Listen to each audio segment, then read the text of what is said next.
And good evening! Welcome to the Deltahead stream. I am James Howell, and tonight we're going to do more Elden Ring, which I am apparently going to be playing until the day that I die. I have not invested this much time consecutively into a video game since, like, obsessively playing unbroken sessions of, like, a Final Fantasy game or some other JRPG back when I was younger and could justify the time to do so. But yeah, here I am with Elden Ring, doing much the same thing. So, yeah, I got a little bit further along Rodney's quest, and I think that's probably where we're going to start out. But in case things run dry, I do have my notebook full of leads that we can go on to see where to go next. And excuse me if my voice is a little rough. My son, my 1-year-old son, grabbed my windpipe, or maybe not my windpipe, grabbed my Adam's apple, and give it a good test there. So it is indeed testing the thing, and we'll see how well that does. But yeah, look, a pre-game show here. Evening. It's good to see you. Good to meet you. First time chat. Hi. Yes. Hello. Not much. Doing a pre-game show here, which is what I do at the start of each stream, which is to kind of go over some stuff that I've been reading or looking at for the past week. Let's see. I've been continuing to go through Lone Wolf and Cub. Oh, there we go. There's this.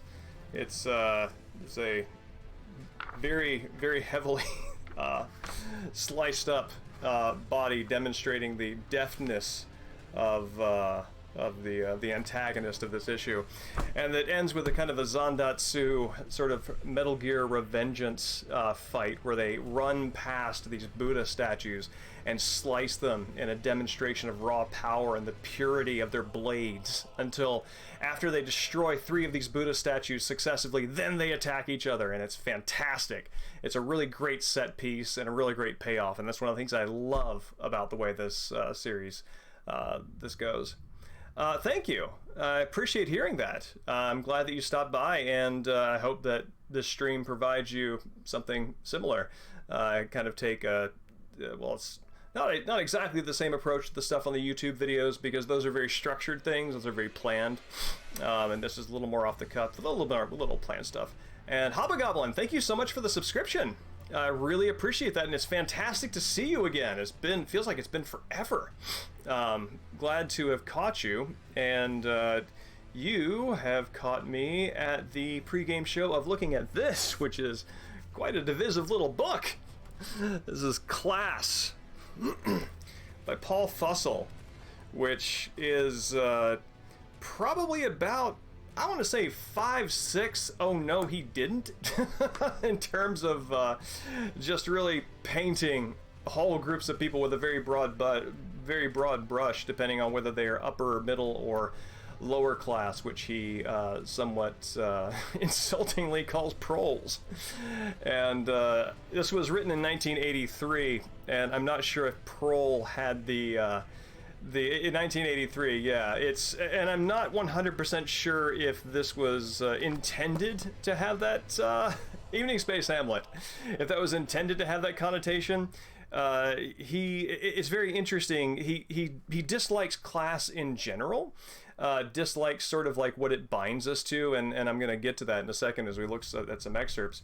But the way that he handles, the way that he insults each different class varies depending upon for a variety of factors. The lower classes, the proles as he calls them, are much more simultaneously more easily mocked. In fact, there are several very very unkind illustrations of those styles and fashions in this book, and the middle class seems to receive the brunt of his ire. He seems to like them the least. Mainly because he sees them as trying to be something neither one way or another, not really being one or the other, not really being higher, not really being lower, not really knowing who they are, and that's a big problem for him. MGS4 strats on the hardest difficulty? Oh my gosh, do you know, I'm no longer doing Metal Gear videos, and Metal Gear Solid 4 in particular would take forever. There are so many different ways through those levels, so many different ways through those areas. I cannot imagine the kind of time that it would take to do something of that depth for that. So unfortunately, no, but I'm very glad to know that you like the other ones enough that you'd be interested to see that. Thank you. But yeah, so so one of the things that is interesting about Fussell is he apparently part of his work, he has a gig of being a class advisor for people who make things and need to market things. So like if somebody is setting up a subdivision or something, you know, he will be a counselor. He will advise them on how to class it up so the upper class or upper middle class would want to sort of live there. And so you kind of know where his money is coming from in terms of his business, and you kind of get a sense that that might be conditioning who he sees as fairer game for more direct insult. But we'll take a look at that here. So I think that probably the best way to start off on this is to kind of look at the things that target me. This is great. It's fun. So we're going to start off with one of the most obvious. So here we go. This is the high prole fashion. Sometimes one sees suspenders worn over a t-shirt, the equivalent of socks worn with sandals. Oh man, right at the start. Let's see, what's our next one? Let's see. Since the upper orders possess archaism as their very own class principles, so yes, so the classy people like things of the past, and lower classes like things of the future. What can the lower orders do but fly to the new, not just to sparkling new garments, but to cameras and electronic apparatus and stereo sets and trick watches, electronic kitchens, and video games, which is where I am here. Thank you so much. I hope you stick around, and I hope you enjoy the Elden Ring stream if you do. Let's see the next. So we're looking at comic books here. Science and technology have never quite made it socially. Yeah, the well-tuned snoot indeed. Never made it socially, partly I suppose because excitement over them and the illusion of progress they propose as a prole characteristic. And yeah, this is clearly before, you know, phones and the internet took over almost every tier of society and became, you know, versions of those became class markers themselves. And so let's see. Oh yeah, and this was good. This was so good. I loved reading this. I had hoped I would see this when I got to the section on education. It is not enough to succeed. So he's talking here about schools and different qualities of educational institutions. It is not enough to succeed, says Gore Vidal. Others must fail. It is not enough that there be a Williams College. There must also be a University of Southern Mississippi to give it value so that both may play their parts in the great American class system of higher learning. And USM is exactly where I got my master's degree. It was great. I was really hoping that that would show up there, because it's got, well, I mean, two words there, Southern and Mississippi, which dropping down the ladder.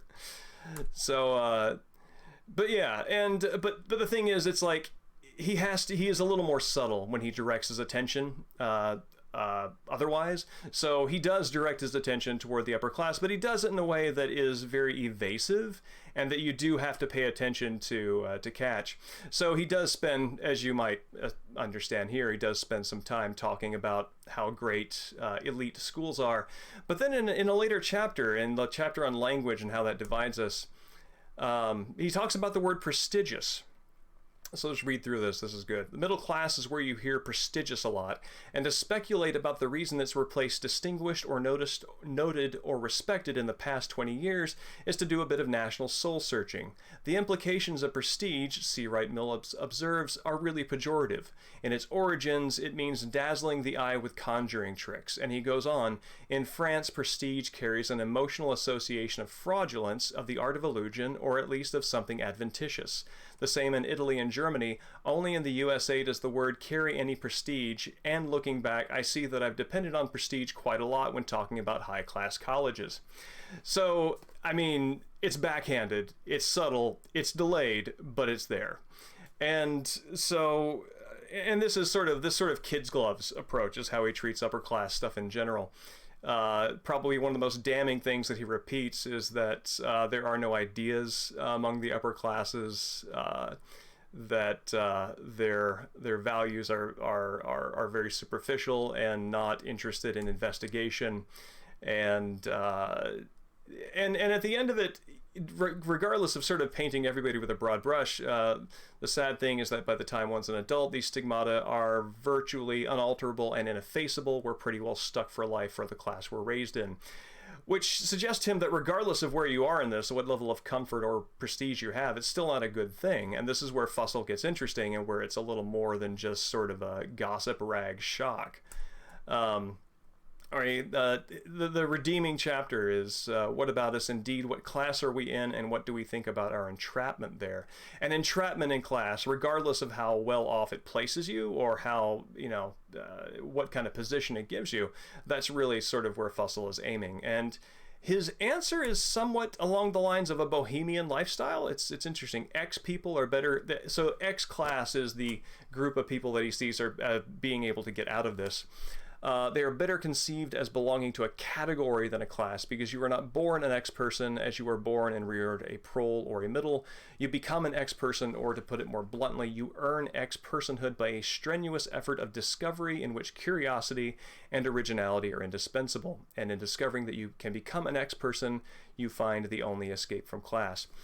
And this is where I think Fussell is really interesting in a way that is much more sympathetic than the sort of very invective, very, very sensationalist sort of description of everybody goes, is he's really identifying all of these classes by the things that they purchase, the outward symbols that they adopt to indicate their aesthetic.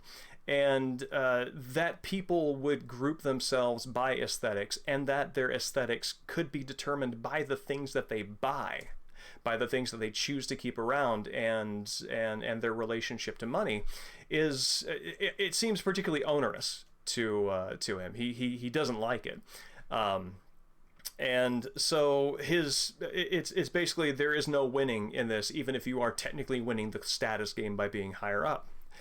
And so defining yourself by the way that you engage things, whether to engage things with a spirit of curiosity, discovery, openness, and sort of creation. These are the ways that you get around that or get out of that. Let's see, I think there's one more here. Yeah, they constitute something like a classless class. They occupy the one social place in the USA where the ethic of buying and selling is not all powerful. Impelled by insolence, intelligence, irony, and spirit, X people have escaped out the back doors of those theaters of class which enclose others. And now this is extremely interesting, both for what it is for its times. I think it does still say something now that is valuable, which is that defining oneself by the sort of by the symbols and the markers that you can accrue just by purchasing them, or by that sort of shared aesthetic. Defining yourself by that alone is very superficial and does not sort of dignify you. Being able to find self-expression, self-discovery, a way of appearing as an individual, even though you also contain those sort of class markers, as we all do, is a way of sort of living a better life. And I think Fussell's got something on that point. He does go through he does throw a lot of mud to get there, though. So if you happen to read this, just sort of be prepared for that. I made sure to lead with the mud that lands most firmly on my own face. So, yeah, be warned that if you go into it, there's some waiting for you too. And the reason why this interested me, I don't know if I have it. Yeah, I think I have it here. Is and this actually relates to interestingly enough. The viewer who mentioned my videos, he wrote this book, Poetic Meter and Poetic Form. I'm going to show there. And this book is, this has informed a great deal of how I read and understand poetry, and in turn, this is actually a very big key to the way that I interpret and understand video games as a critic. And so Fussell is very close to my DNA as a thinker and as a critic, and as just in terms of the values that I parse through, that I parse things through. And so I'm interested in anything that he has to write.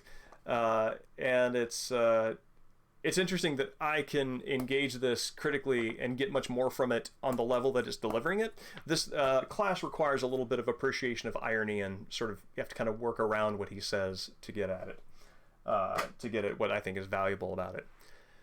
But yeah, with that in mind, we will jump into our high prol entertainment, the video game, and look at Elden Ring. The book is, it's very simply named Poetic Meter and Poetic Form. This is, let's see.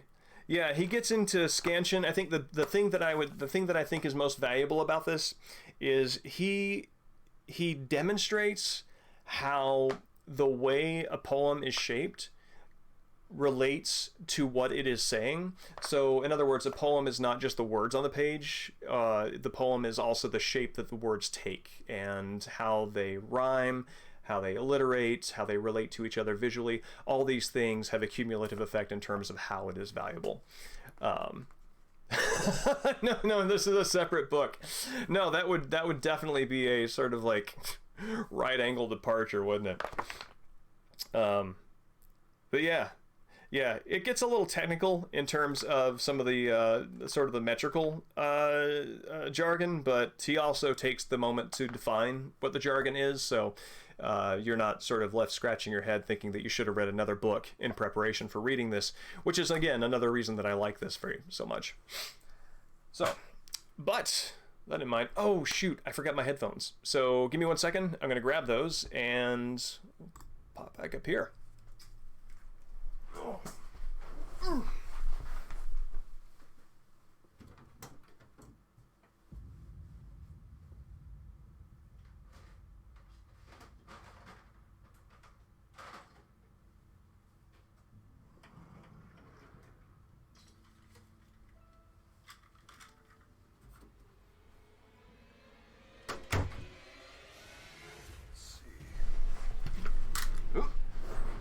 The dubious honor of watching me pull this together. I tell you, man, don't let a 1-year-old punch you in the throat. it really sticks with you. Oh man.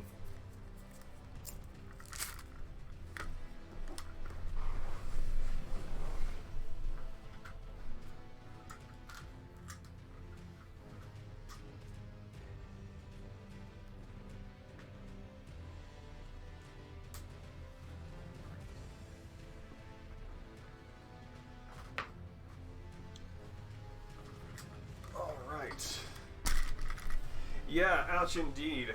How are you, Space Hamlet?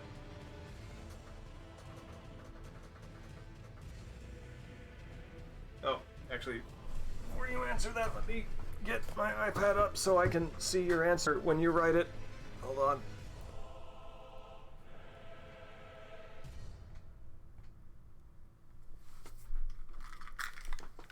Alright, what am I sitting on? Cool.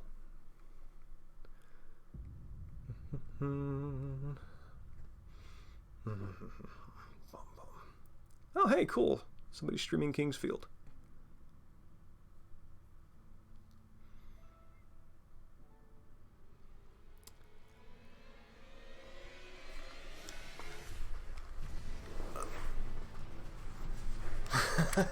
Not quite, Iceman Dan.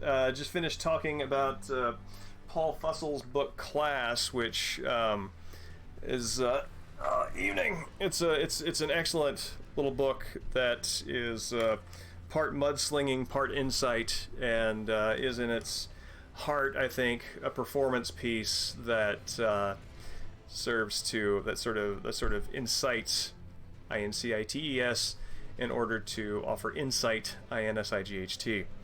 Also, Hobgoblin, how are you? I was talking about a bunch of stuff, and again, I haven't seen you in forever, so it's great to see you.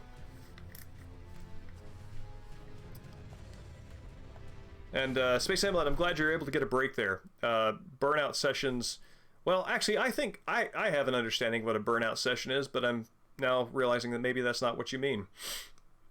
But it does suggest the kind of how you feel at the end of it, so I'm glad you get a break.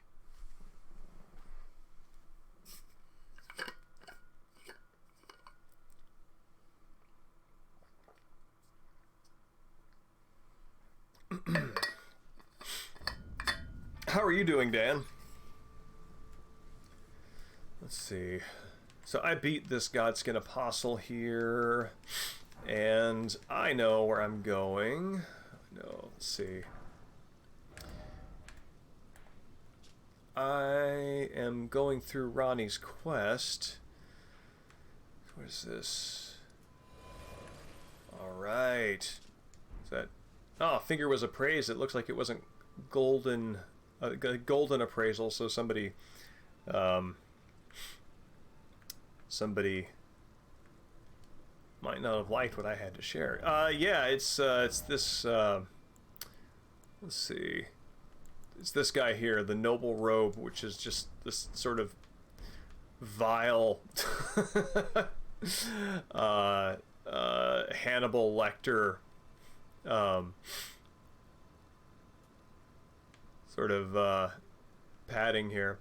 And yeah, it's interesting, those faces that I see there, one of them, it looks like that face that I saw on the ground at the bottom of Stormvale Castle, and it also looks like the Prince of Death's face at the end of the Underground. Well, awesome. I'm glad that we were able to catch you as we can. It's always a pleasure. Marionette soldier armor. No, where's my... There we go. Is this it? Yeah, there we go. My guy's finally got his look.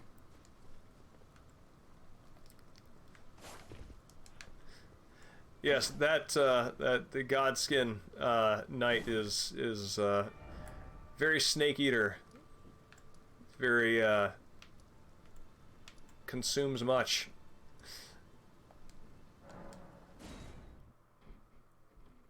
Looks at everything and wants to know how delicious it might be, including the gods.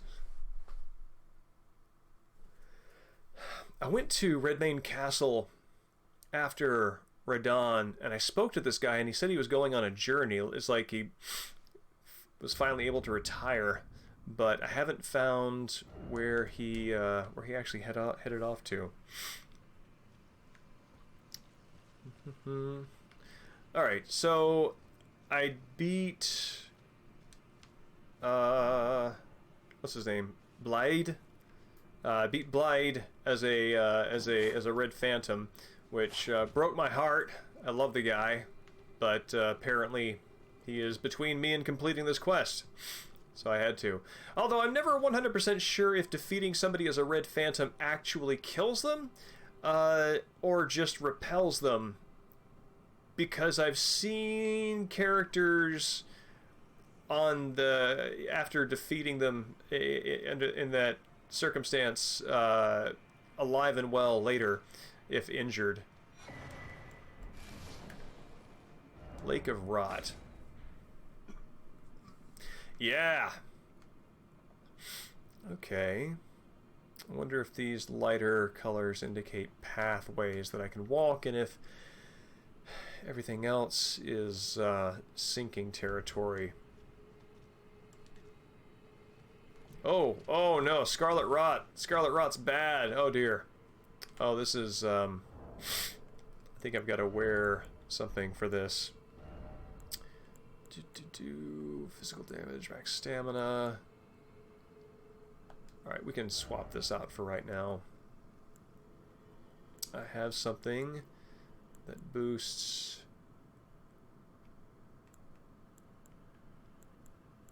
Is it this? Here's immunity. Okay, yeah, that's it. Cool. And I will run for that obelisk. That looks like one of the things that I had to light in order to access the Ancestral Spirit boss fights. So maybe that's on the menu down here. We'll find out.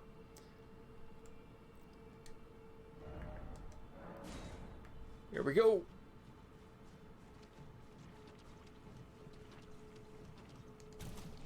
Ah.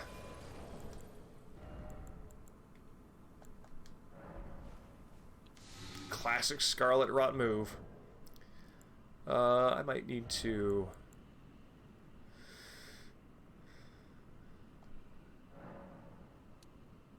Okay. Let's just get those ready. Oh dear.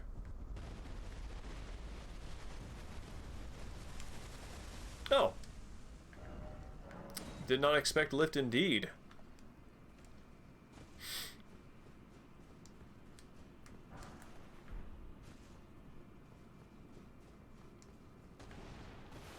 Ah, no!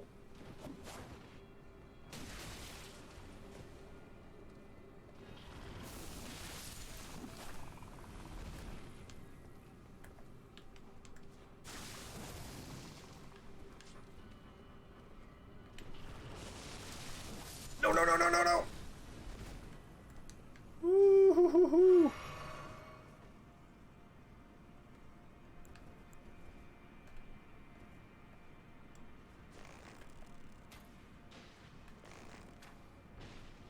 Just gonna do this until that curse meter drops. There we go. I know it's a death status effect, but I can never fully separate it in my mind from the curse effect of the basilisks in Dark Souls.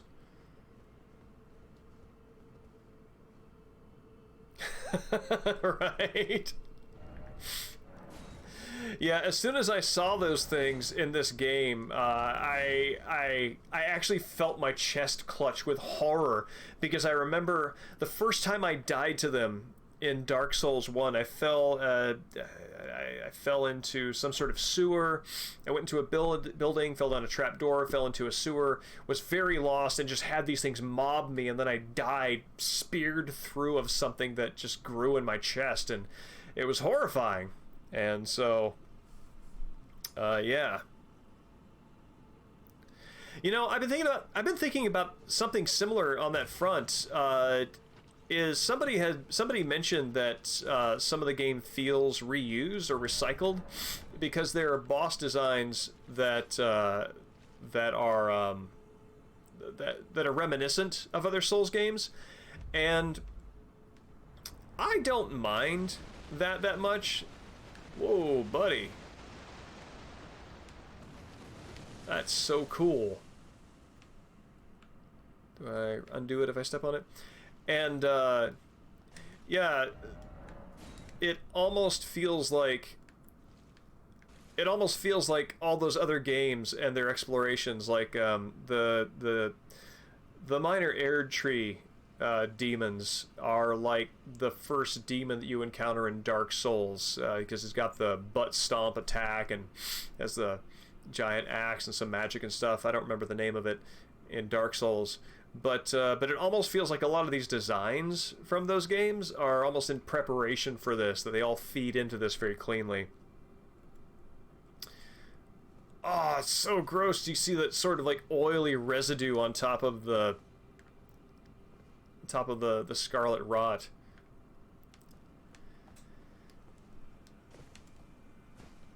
I would like to read what you've written. Is this how I do it? Yes, that's how I do it. Only I had a necessary item. I mean, I think that's universally true. Also universally true. Contextual. Oh! Is that a monster, you say?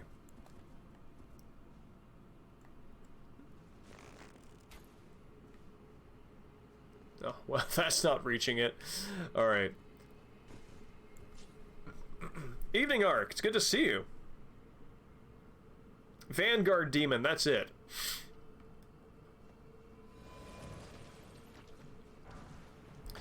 No!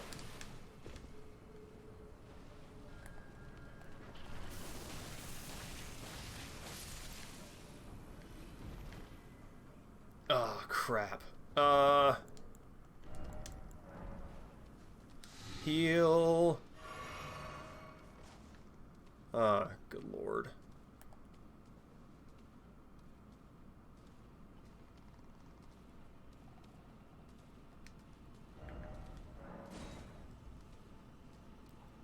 Do they even see me? Yeah. Yep, they see me.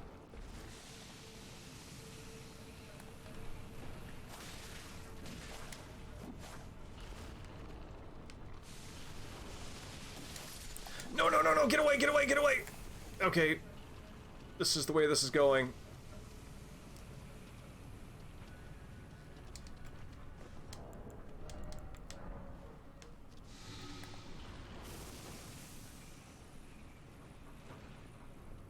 Why is my Scarlet Rot meter continuing to go up?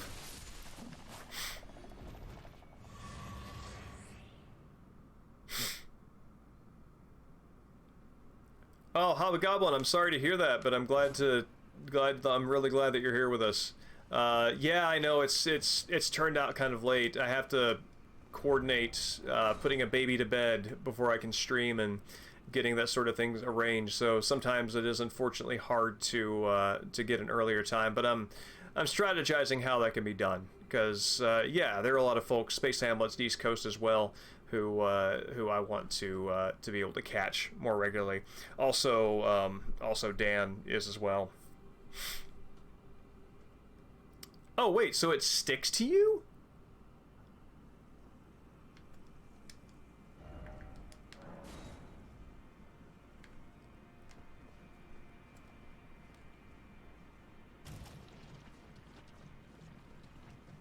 Yep.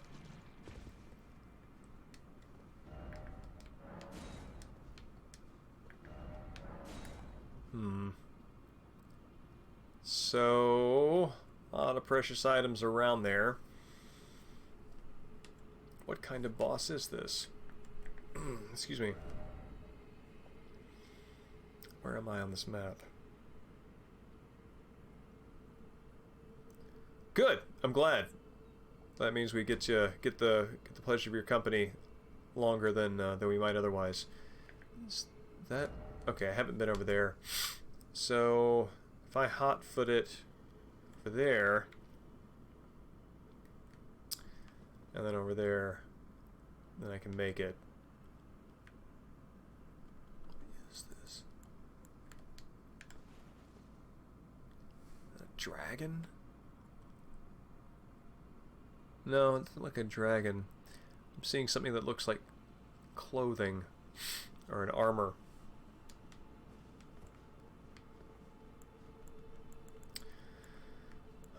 Alright. Oh, I'm absolutely getting Scarlet Rot from this.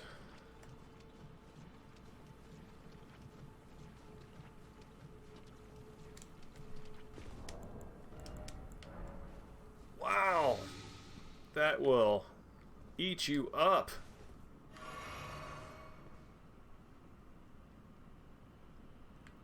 Yeah, it's super gross.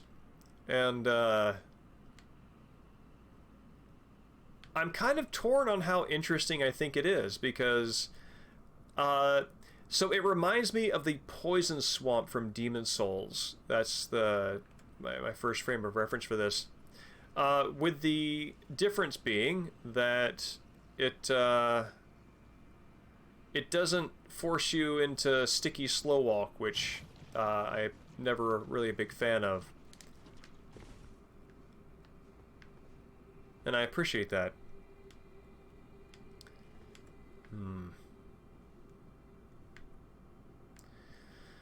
So I'm guessing I'm guessing that up there is where I need to ultimately wind up.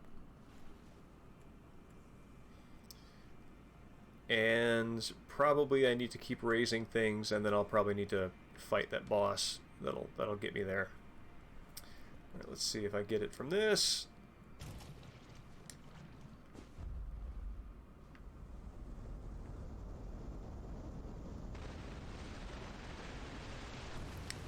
Oh, does this make fighting that boss possible? It looks like it does. Alright. What do we have over here? That is open. So that's good. How did you die?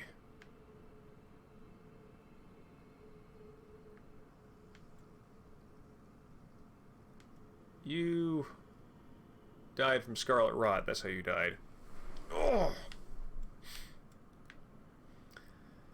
So let's want to explore a little bit more before I head over into boss fight territory.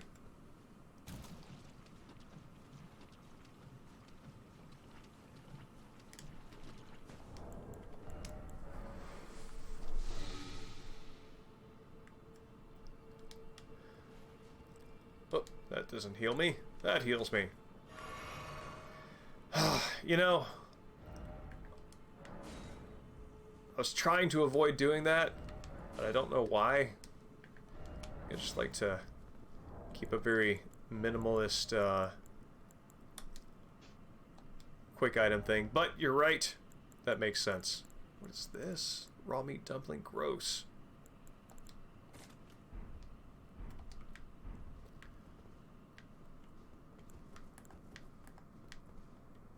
Nope.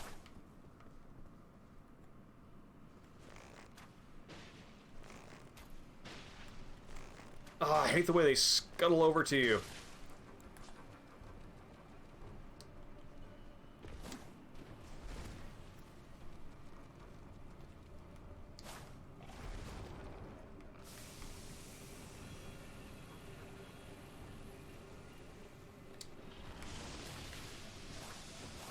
There we go.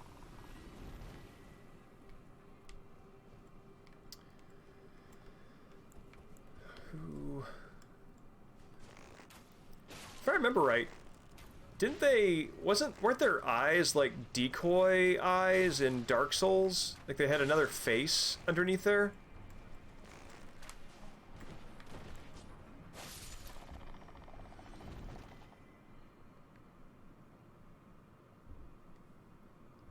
Yeah, I've got the lantern set to that quick function thing. Alright, let's see. Oh, there's more. There's a lot more. Okay.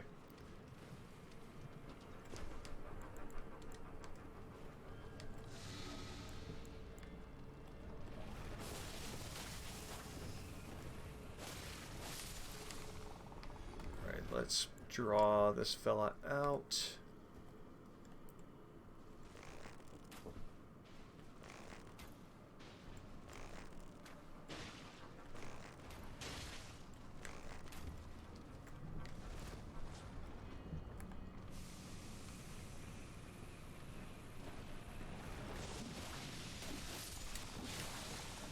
I love how you can get this one follow-up hit, even after they're dead, and still get the bleed status. That's very gratifying when it happens. Okay, so I think there's one more left in there. Let's go.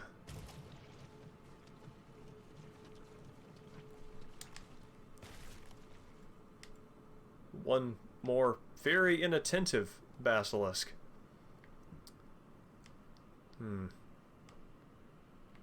Huh. This did not quite have the discovery payoff that I hoped it might. This just looks like a piece of crap room.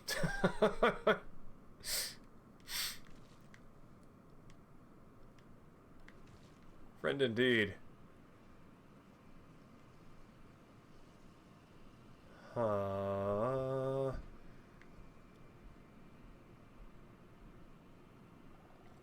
Yeah, no, that's where I'm headed next.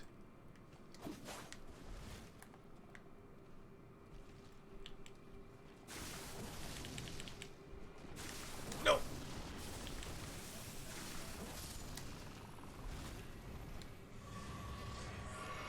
All right. Oh, cool. That refilled my my little flask. That's nifty. Oh. All right.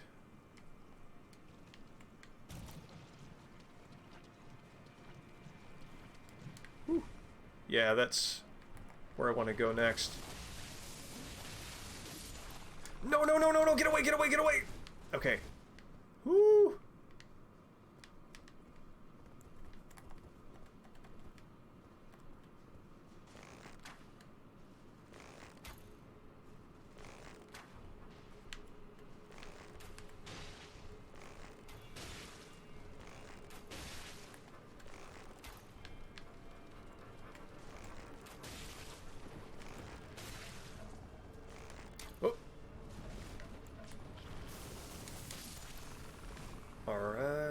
there's one more out there.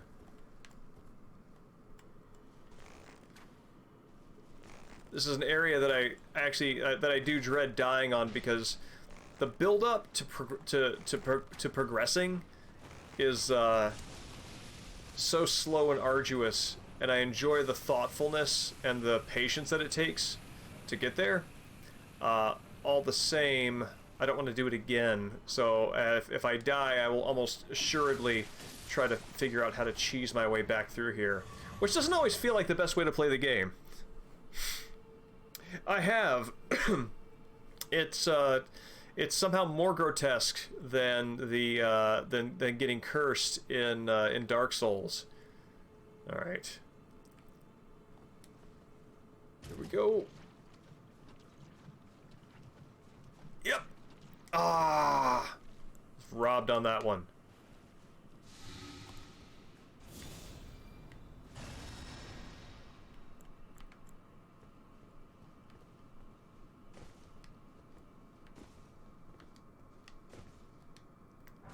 Alright, I can use that. Oh, I see. It's not just a ruin, it's a designed level. It's clever dogs.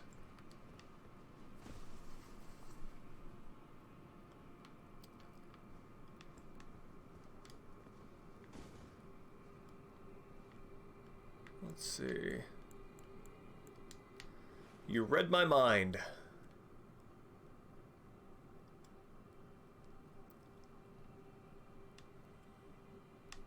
Oh, hey, there's that message. That message is motivation. What does it say?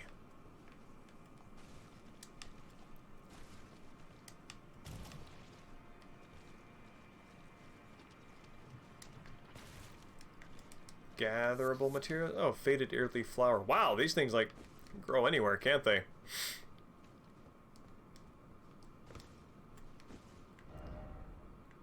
Visions of item, then praise the jumping. It is impressive to me how, like, how normal the weird jank grammar of these preset phrases ultimately become when you play this game long enough.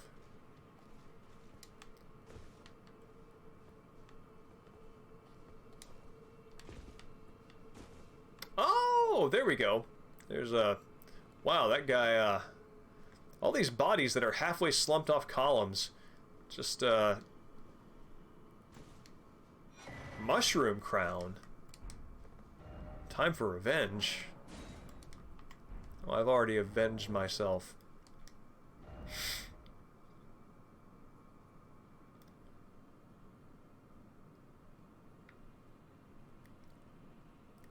Let's see, what does this look like? I don't think this is right for my build, but I'm very curious.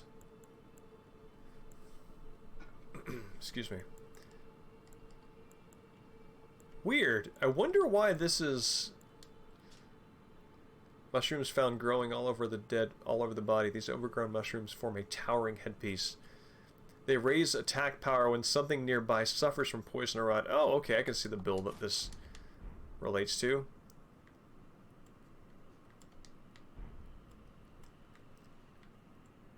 Ah, in fine Soul's armor design fashion, it obscures the eyes, yet somehow you can see.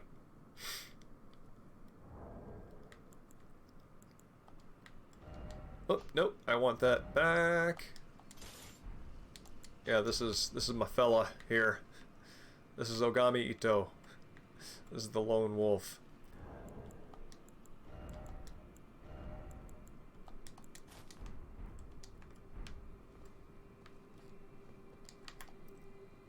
Oh no, no, no, no, don't! Check your shoelaces. That is not what we are here for. Alright. I'm assuredly gonna need to make more of these.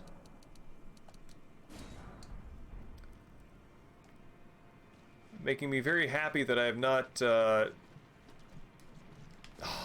spent a whole lot of time crafting things, so I've got all these resources here.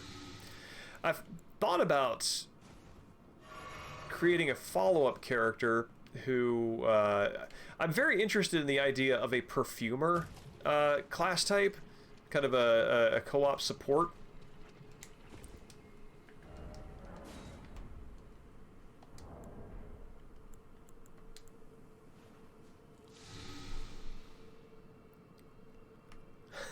Yes, that's right.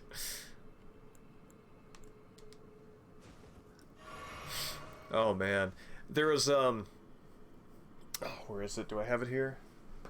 I don't think I have it here. At the end of one of the one of the Lone Wolf and Cub manga that I read recently had this fantastic ending where Ogami squares off against his rival from the Yagyu clan. And the Yagyu clan's guy is like, "I've hunted you down, and now we will finally have a showdown between your style, between our schools of swordsmanship." And they get in their respective stances, and they're of course on opposite sides of a field, and the wind is blowing, and there's some rain coming down. So it's got a lot of really nice diagonals. It's really dramatic, intense, and then they run toward each other, and they get a blur, and then it cuts. And of course, you know, they're always like 6 feet on the other side of each other, and you just sort of wait to see what the who got the mortal battle damage. And the rival, of course, loses because it's Ogami's series, and he has Ogami's sword like pierced through him, and he's like stuttering as he's spitting blood and kind of like comprehending the mortal wound. He's like, "You threw your sword at me with your first stroke. That's not part of your school of swordsmanship." And Ogami is like, kind of has like this, you know, the rain's coming down. He's like, I'm lone wolf. I'm a wanderer. I have no school. I have no technique. All I have is the demon's way of hell." And that's how it ends. And it's so good because it's like it's such a great execution of the formula, and it's so melodramatic. It's so good. You know, speaking of the Wolf Reborn, the demon's way of hell. That's what that's the path that Ogami and his son Daigoro walk, because they have been disgraced by having been framed by the Yagyu clan. It's awesome. +6. And again, they're my boys, who are good boys.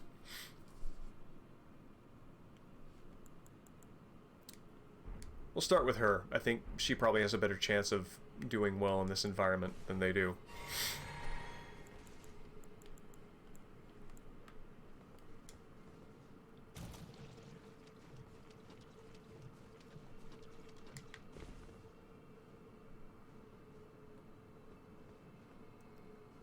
Hello? Oh, one of these guys!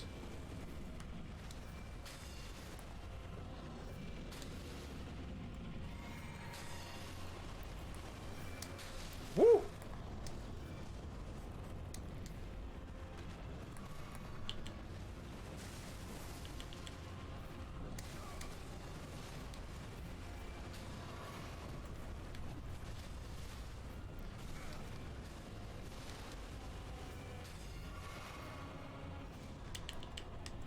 No, no, no, no, wrong. There we go. Want to get that bleed in. Oh, could not heal fast enough.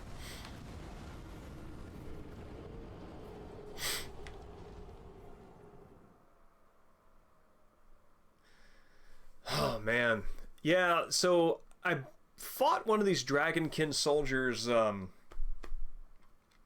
at the foot of the giant of the throne that had the giant corpse on it, and in that environment he was fairly easy to keep on top of. Just sort of keep underneath him to behind him. Oh, I'm all the way over here. There's not even a stake of Marika. Oh, it's brutal. Can I have my horse? I cannot have my horse. Hobgoblin, are you playing this? Seek right.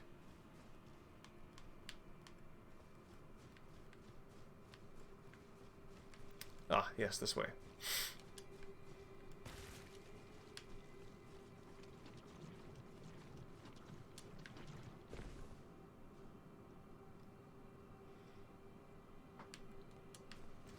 Which platform are you playing this on?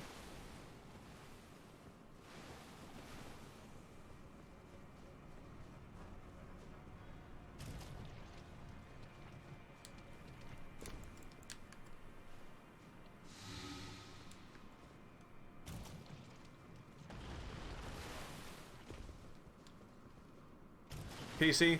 Man, everybody is playing this on PC. I've shorted myself the possibility of co-op with most people I know by playing this on PS4.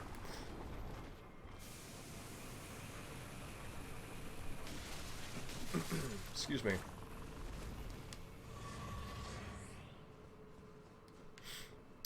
All right. Maybe I have an idea.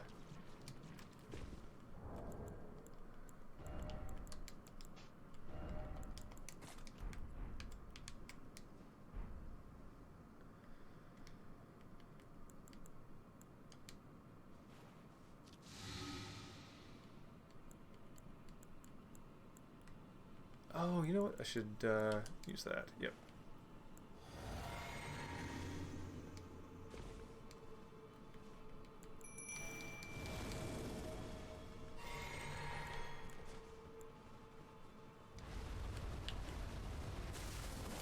Does not reach.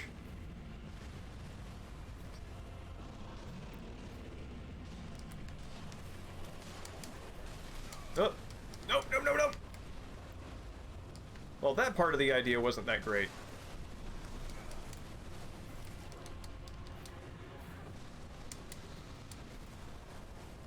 No, no, no, wrong potion. Oh, dear. Alright, well, so this approach wasn't the best.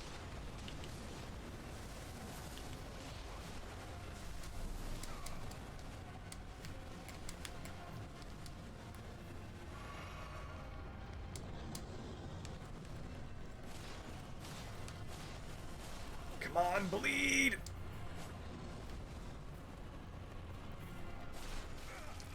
What did he even do? Oh!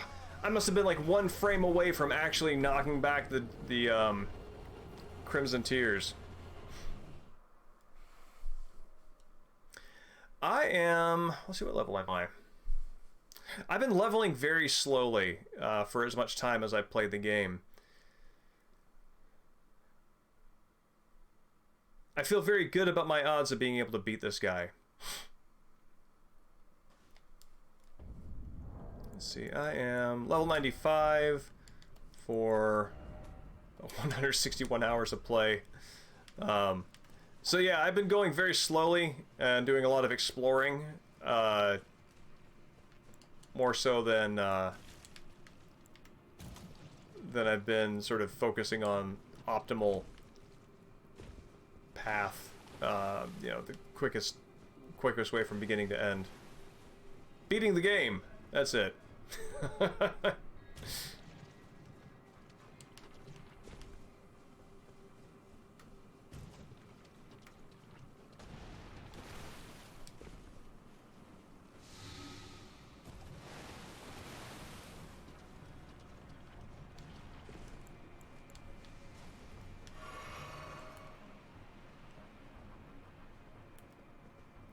Yes, that's right. That's right.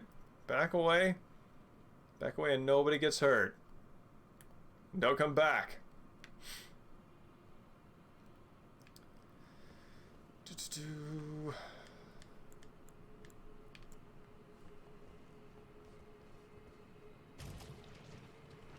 Man, I'm gonna run out of those things, and the ability to craft them if I don't get on this.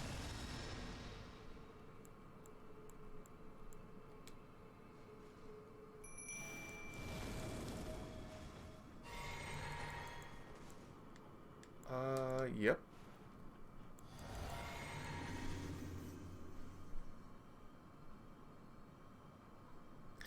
Yes, it is. It is, it's a game that you look around and realize that you've been playing for 160 hours, and you're like, oh, I guess that's what March was, huh? Oh no, wrong! Oh no no no!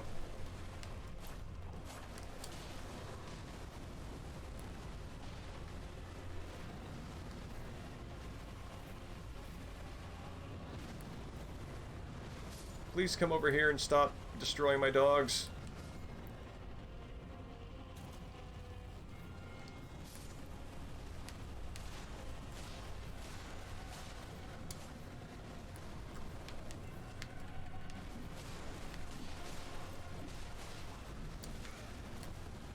Get up, get up, get up!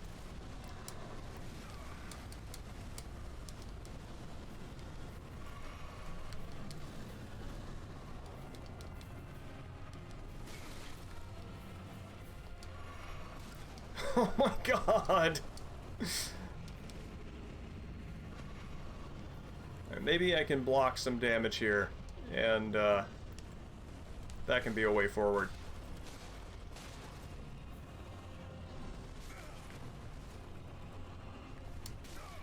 Heal!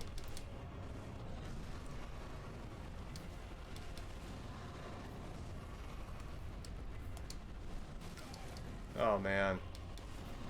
No, no, no, get out, get out, get out, get out!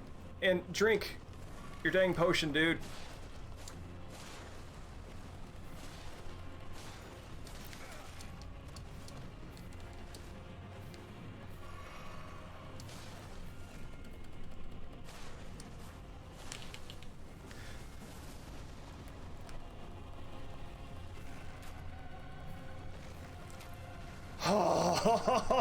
Oh, wow.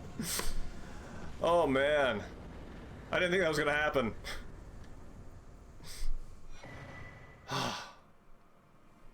Thank you. Did the bleed kick in? I didn't notice. I guess that would explain the massive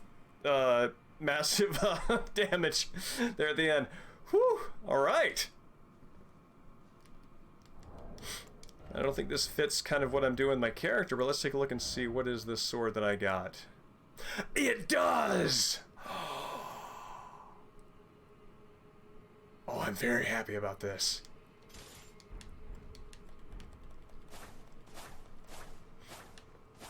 A dragon katana? That's a good day for the wolf. Alright. I'm gonna level that guy up. Bottle that feeling? Well, that's why I've got a stream archive.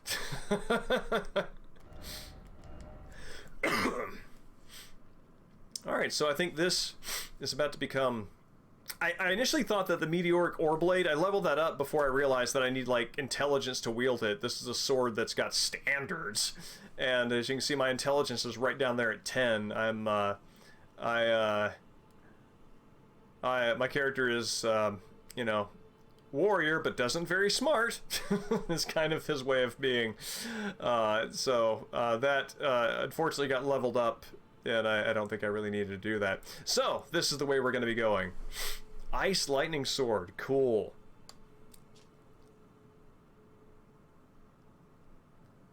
Perished as decrepit, pale imitation of their skyborn kin. Jeez, who wrote this copy? Paul Fussell? See, it all comes back around.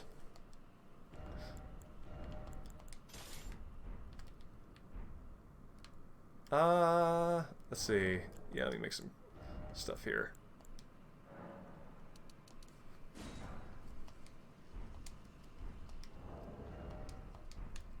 So, I got a few items to pick up here. I love the ridiculous, like, Sephiroth length of this katana.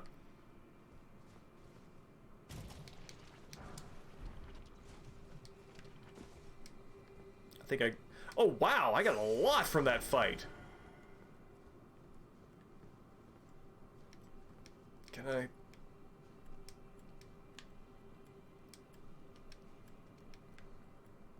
Can I, like, step on his back and get it?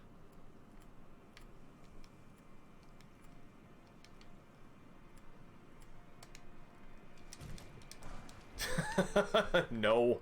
Gotta put my toe in. Yes, Masamune, that's it.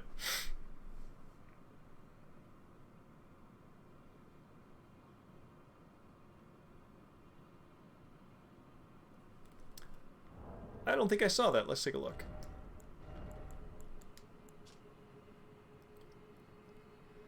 Weapon made by sharpening a gravelstone scale, thought to be the source of ancient dragon. Oh! Interesting.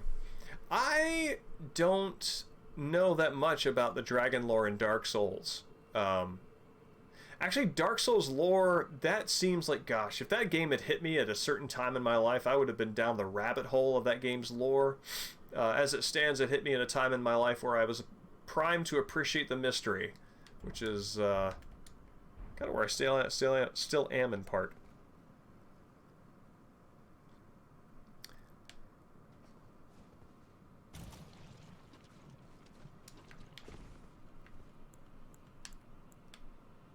Here, for the love of God.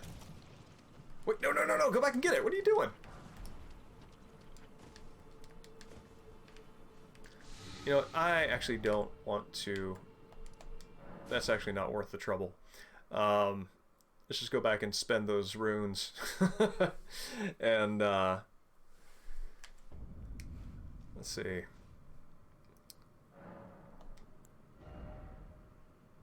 What do we want? Vigor. Looks like everything improves my defense at this point. HP at this point, because it's a blood-based build, HP is kind of like ammo, so that makes sense. I do like seeing those numbers go up. That does make me very happy, so that's something.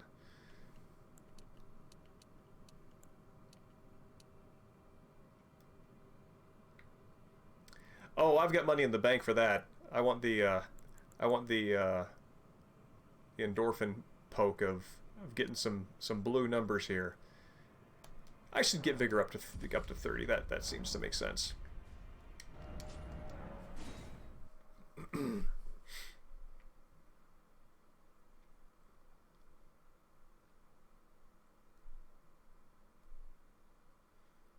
I mean, yeah, I just got a sword made out of a dragon. What am I gonna do? Like, put that in the locker? No. Oh, so I beat this guy. Who's over here.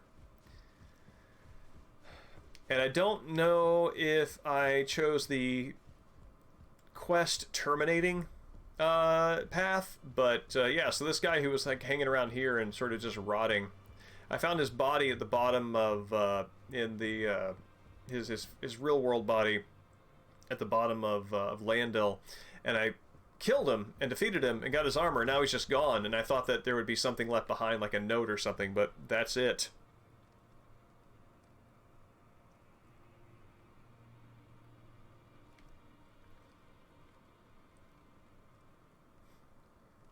Oh, nifty. Well, I mean, you know, it only makes sense. You gotta figure that a dragon can injure itself. I cannot imagine a creature that has sentience or, you know, that sort of soul worth a damn that can't accidentally injure itself. I think that being clumsy with negative consequences is certainly part of having any kind of intelligence whatsoever.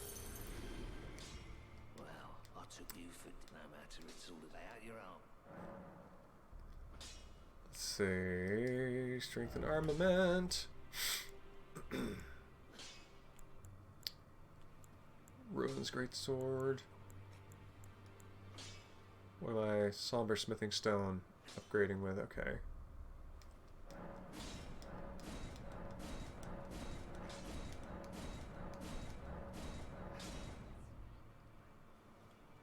Oh, bummer. All right. Still, that's pretty dang good. Let's see. And that is definitely... that is better stats than my Nagakiba.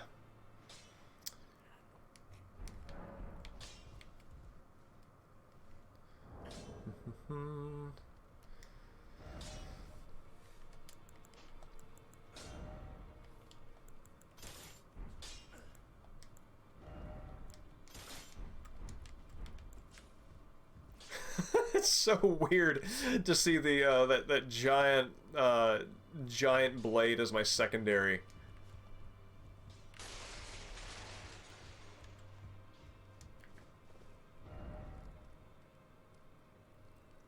Oh, it went down?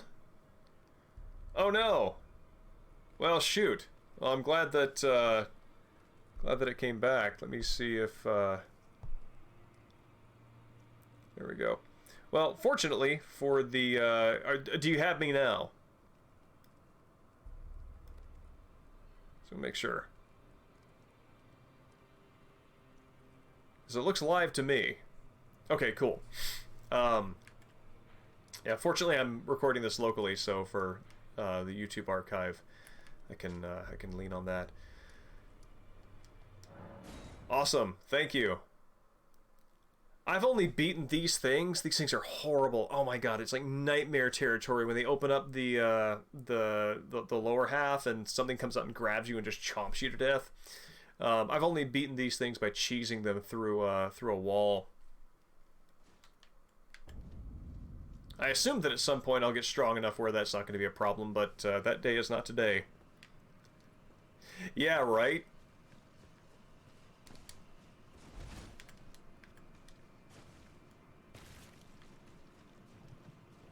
There's one in Redmane that I keep thinking, you know what? I'm going to finally go back and kill that one, but I think that's a ways off.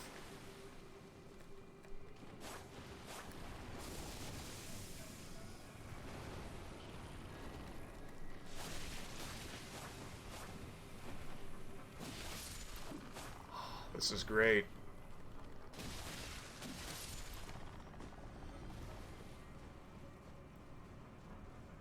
Makes me so happy to get a sword that actually advances my build, because I get so much magic. I think that the gratification poke to the brain probably comes much more frequently for magic users in this game than any other type, because I find myself getting so many spells, so many incantations, and yeah, I keep thinking like, man, if that were my build, I'd be rolling in options, but sadly no. Okay. So I'm gonna call that there my next step.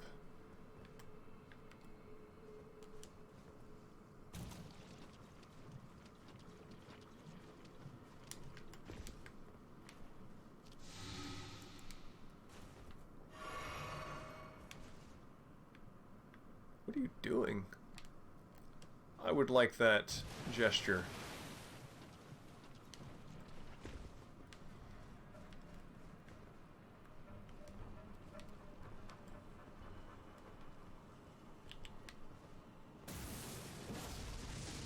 Oh, cool! Oh, neat! It charges the elemental.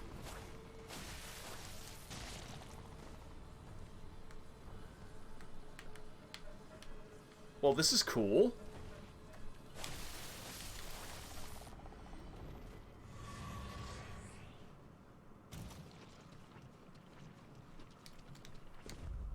Whoop, wrong. There we go.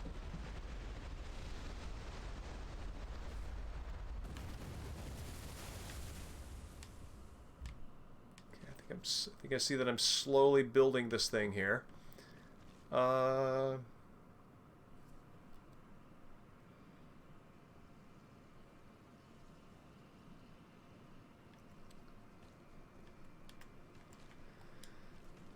See. Let's go over here. I'm definitely going to get Scarlet Rot.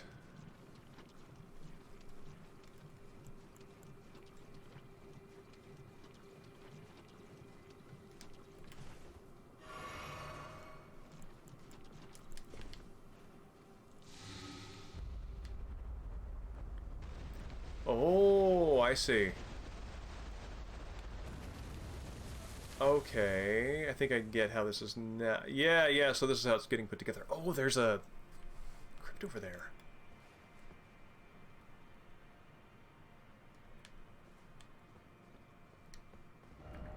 I do like a door I can go through.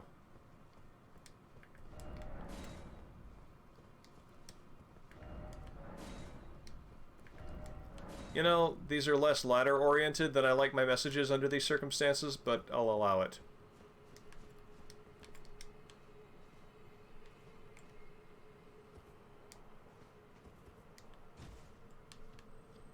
I have to say, I'm very pleased with the number of people who are finding reasons to put Metal Gear messages in this game.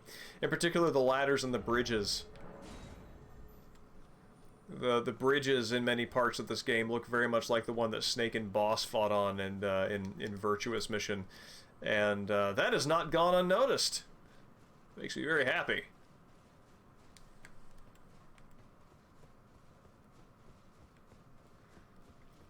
Okay, do I have everything raised that I need? And by that I mean R-A-I-S-E-D, although R-A-Z-E-D is also applicable. Oh, this guy. Or one of these guys. On a moiterize ya.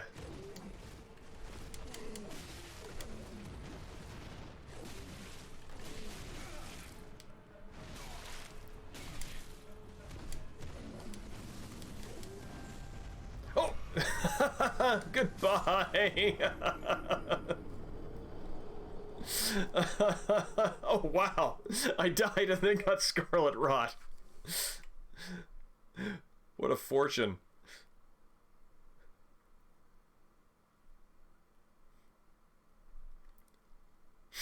I also like that the format allows you to write Snake? Snake! Oh my god, my kingdom for a horse.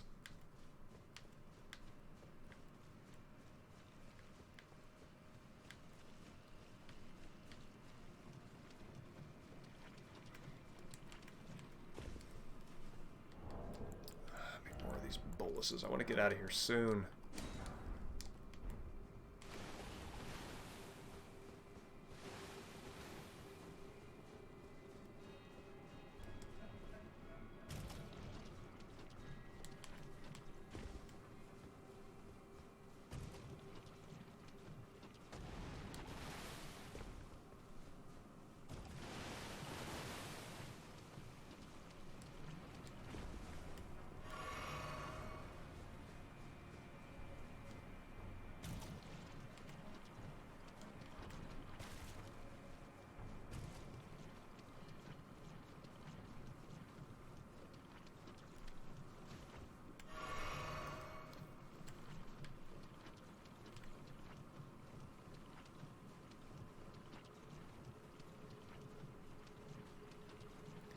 I am not opposed to respecking, but I'm pretty happy for the most part with where my specs are.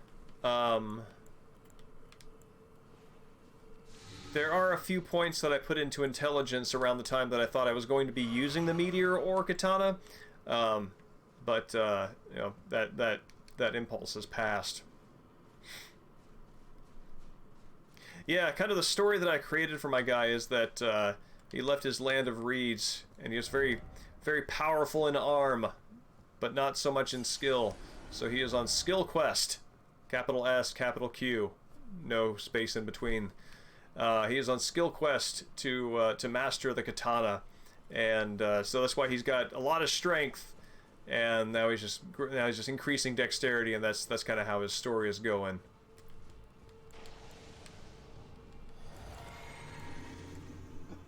Pardon me.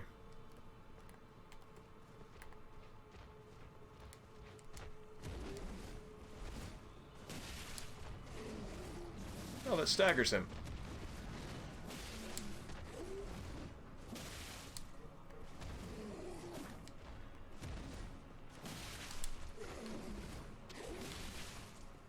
Gotcha. Alabaster Lord's Sword.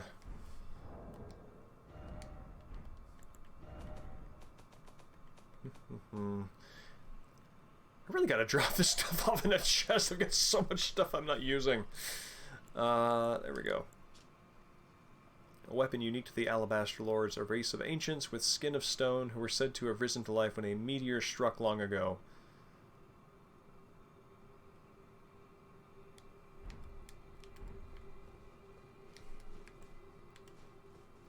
Is this a pixel or something to interact with over here?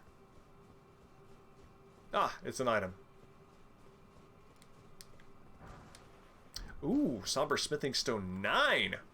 I just need to be an 8 and I can finally, Or wait, no, 9 is what I need to bring that one up. I think? Did I make it past 8? I'm not sure I made it past 8. Anyway, getting very close to being able to get that sword into a really great place.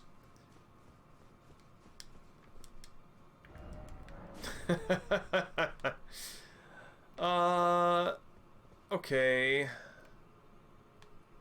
So I'm going to explore that. I'm going to explore that, since the first one seems to be a limited... that's probably just where it starts and stops over there. And that will give me the satisfaction of having explored at least one thing thoroughly, and then I can go into what looks to be the much bigger thing.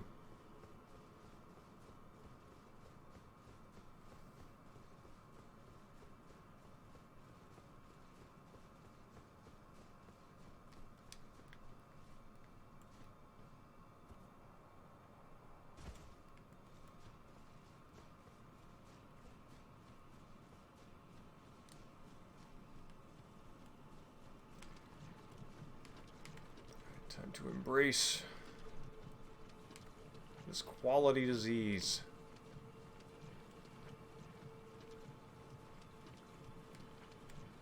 Oh, hey, butterflies. Nope, drink it. There we go.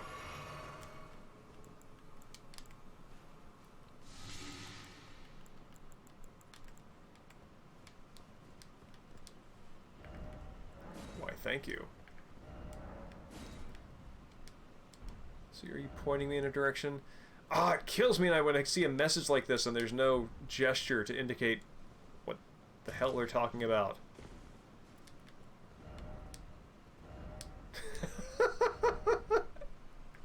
It's ridiculous.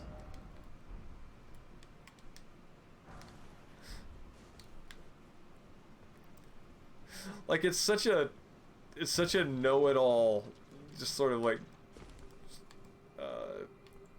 diagnosis of this corpse. Well, likely out of stamina. You just kind of see them like they're kind of like chin in their fingers, nodding up and down, frowning with self-satisfaction. I also like I like the order of thoughts in this. It's very Homer Simpson. Could this be a trap? But treasure chest ahead. Alright.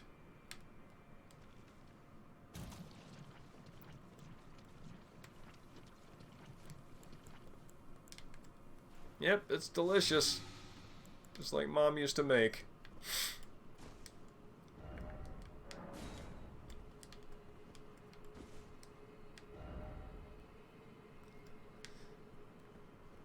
Classic entomologist message.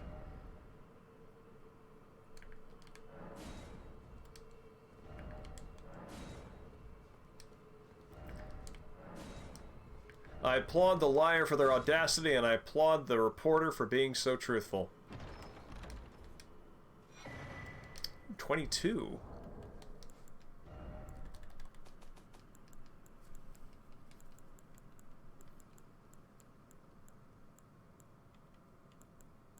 What does this give me?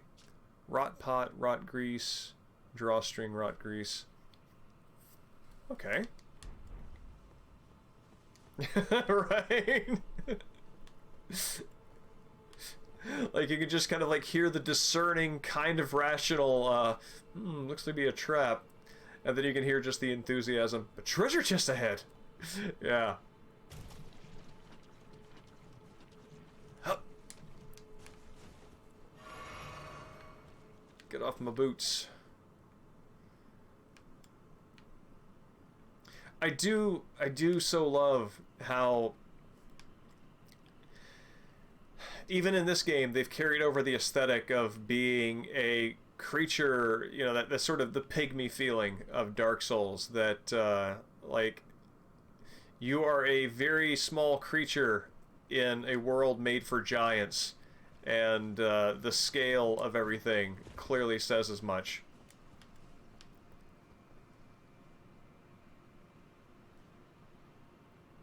Evening, Swimmy. It's good to see you.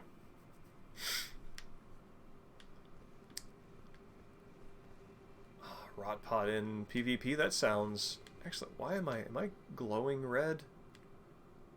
Or is that just reflection? I think that's just reflection. Oh, I wish this went down faster.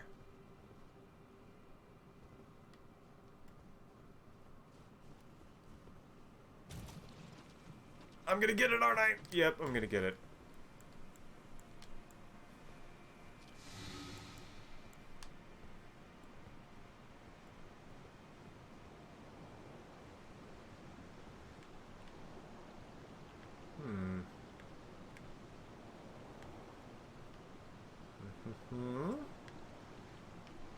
What is the advantage of dropping down versus stairs?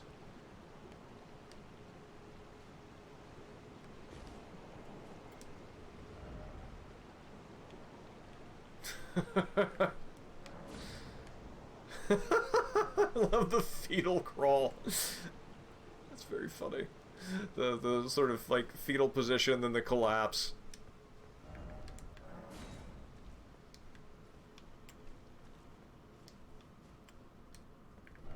Yes, you did. We all did it. But not together. Never together.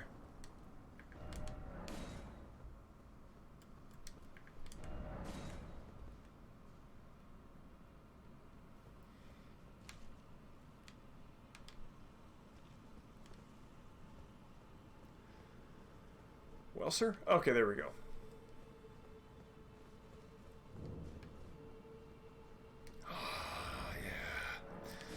That's such a good feeling playing one of these games, and you walk into an area that looks the same, but then you get the banner that gives you the name, like a new name of the area, and you know in your heart that you just encountered something that, if it's small, it's narratively really important, and if it's not small, then it's a lot to explore, and it's such a great feeling. It's like there's no bad outcome to seeing a banner show up when you've entered a new area.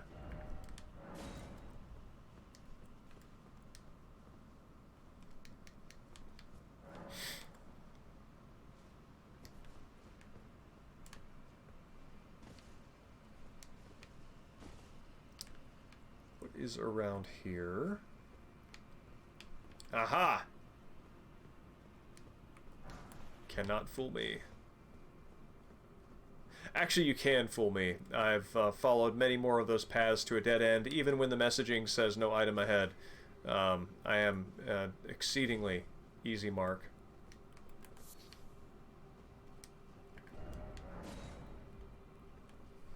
Oh.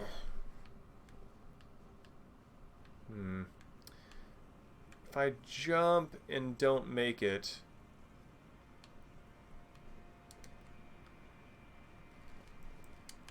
I'm gonna fall really far. Oh no, I hate these things.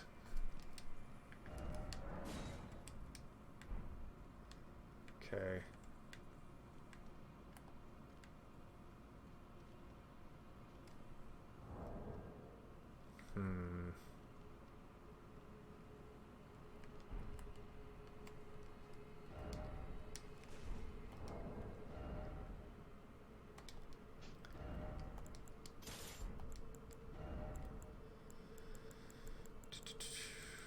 Where are you?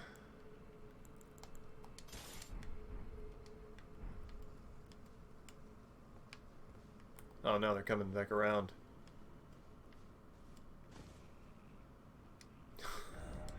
As they stop to regard me.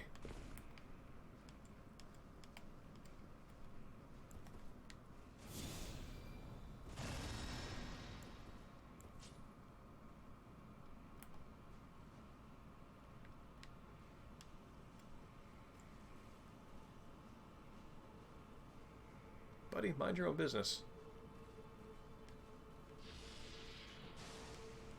Ah!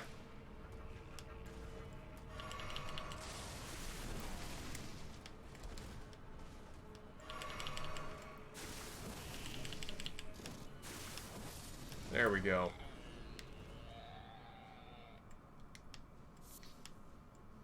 You dingbat.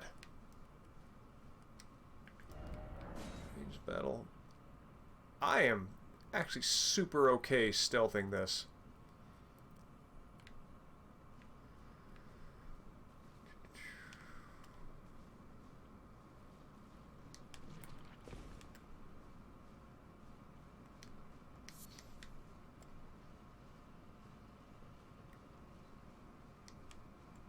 Ranged battle against these guys doesn't really work that well, in my experience.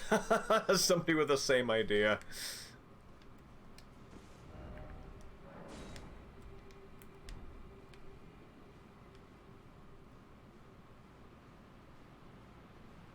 Oh, is this another one of the coffins that takes you to a place? Yes, it is. What? No, I wanted to read the message. Oh, I am far too far away from that coffin for that to be registered as a action. Well, here we go. This worked twice before.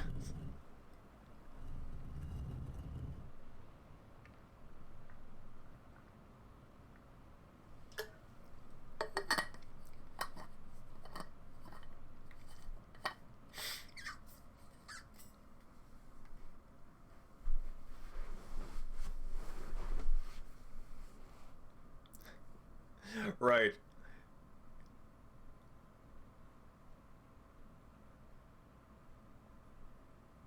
Man, this keeps going deeper and deeper.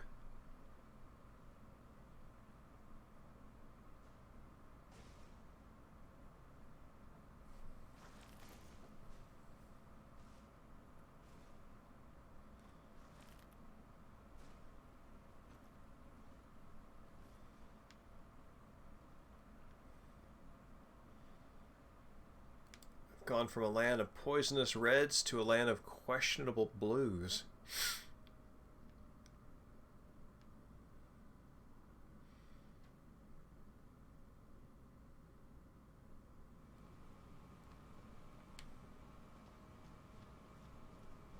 Yes, it is.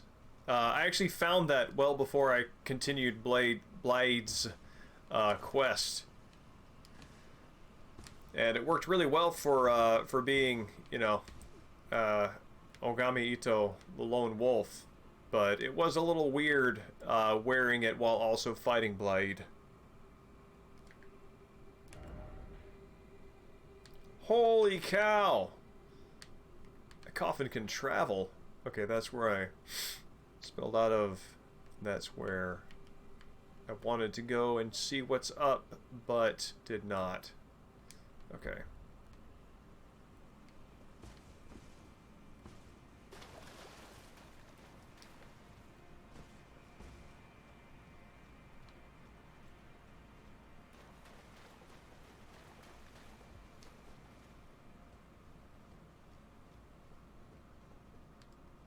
Oh boy.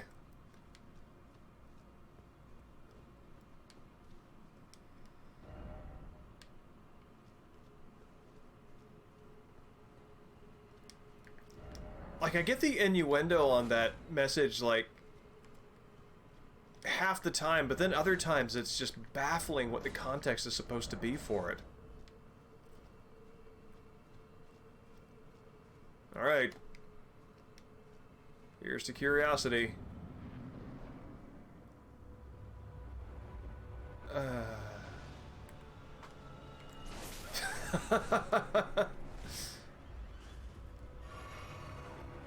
Well, time to hit it with my sword. Whatever that horrible thing is. Oh, cool, it's got a skull face.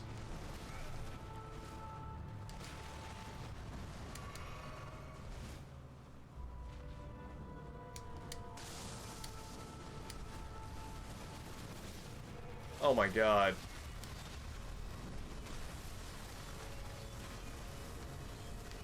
What? Really glad I got a steak of Marika nearby.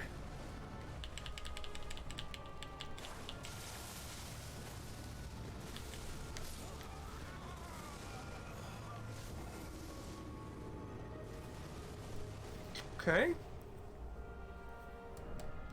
Kind of a challenge.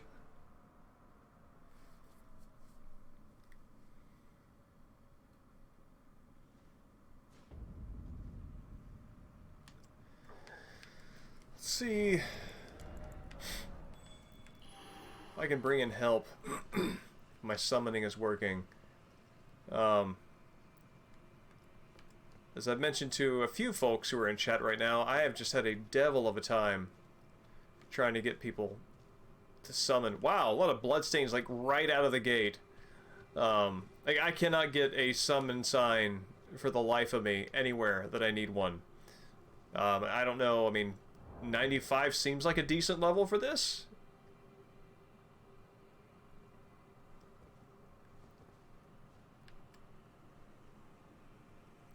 No, no, I don't.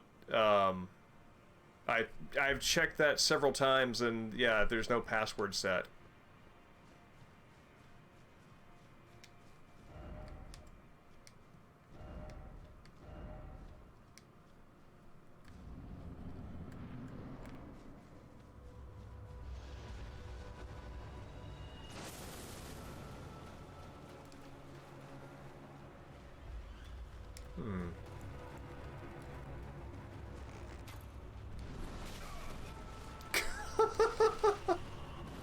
He can hit me from all the way over there. Okay.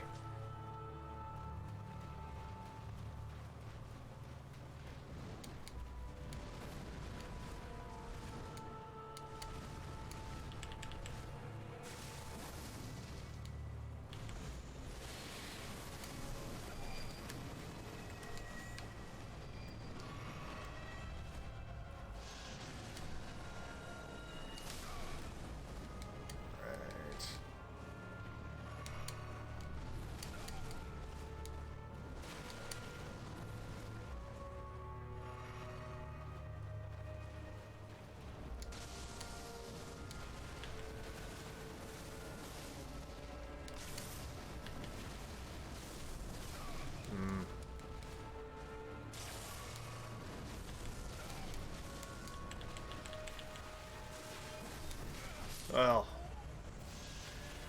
Oh, wild! He's got an eyeball on his skull. Oh, it kind of reminds me of, there's this one scene in Season 3 of Twin Peaks when, what is it? Sarah Palmer is in a bar, and some guy comes up to her and starts acting like a jerk. And she, like, grabs the front of her face and pulls it off, and it's like a void, but there's like this row of perfect teeth smiling right across the gap in her face, and it's horrifying. It's very scary, very simple effect, but very effective.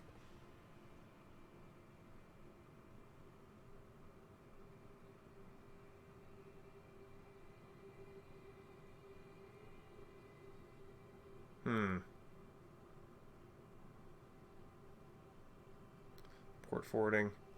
Maybe so. But I think for now, I'm going to call that an okay place to leave that quest. And see... Where am I dead-ended? Here, let me go ahead and make a note. Here, in my journal.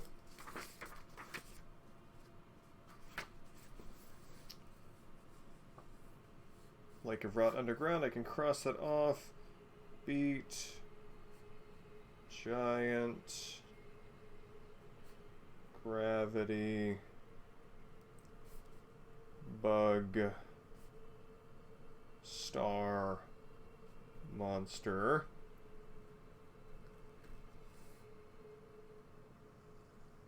Underground. Okay.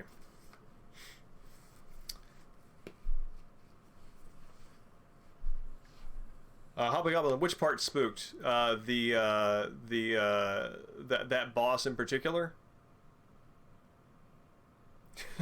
Hey, look, man, I know how to read my own notes. That's all that matters. Yeah, Landell is pretty cool. I was very pleased to discover the underground, and I was like, what the hell? How is it? How is there this much? How is there this much? Oh, Sarah Palmer's Void Face. Yes, I think I watched that, and the one where I forget what's Dale's alter ego that is being supported by the altered man from another place. Anyway, there's this one scene where he his like FBI close quarters skills kick in, and he subdues a guy who's going to stab him at evil Dale Cooper's behest, and it's a great moment. I've watched that one and Sarah Palmer taking a chunk out of the guy's throat several times. I have. I am currently at what's his name? Yeah, I'll show you.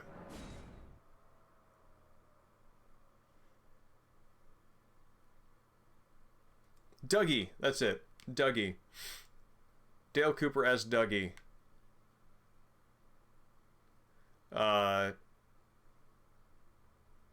Morgut, that's right. Yeah, so yeah, in a weird way, so I'm at is Morgut, is that the same as Margit from the first boss fight? That Omen? Are these different characters? Because I'm noticing there are several characters that have the designation Omen as like a title, and even like go down here, yeah, the Omen Helm, the Dung Eater. It's the same kind of visage, except you can see where there would be all the horns and everything coming around.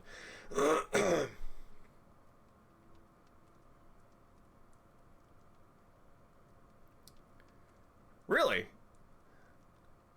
Interesting, Swimmy. Heart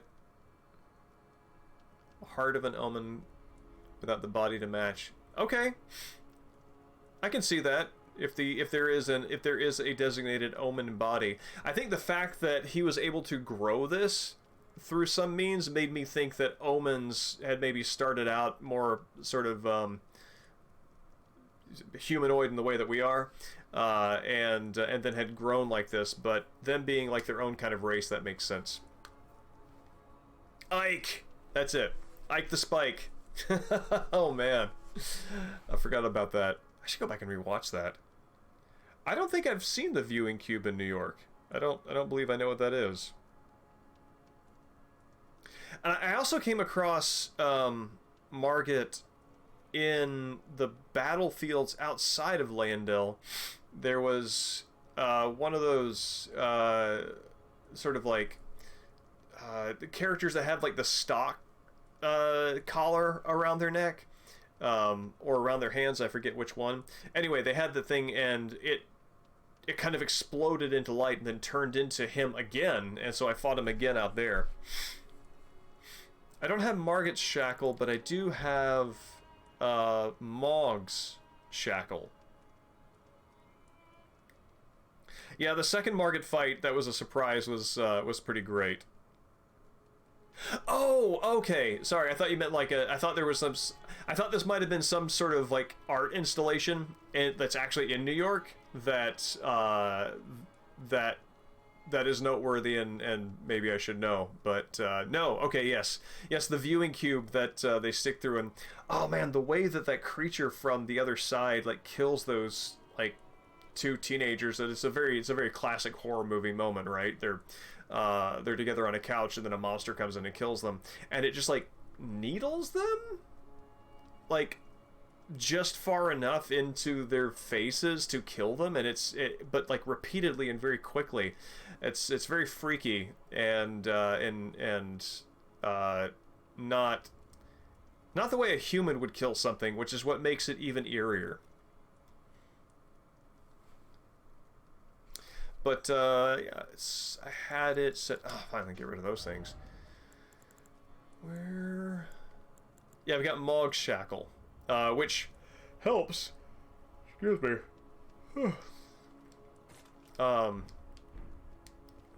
that does anything here. I assume the Queen's bedchamber, I assume that there's a way to make somebody appear there.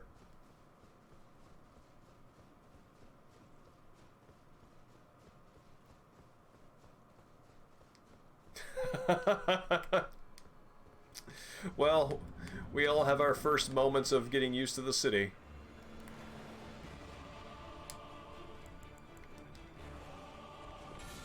Does this work with you?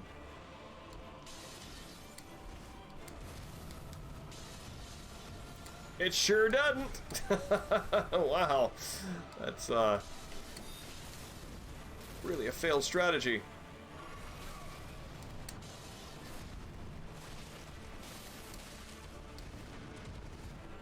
Oh, drink it, buddy. There we go.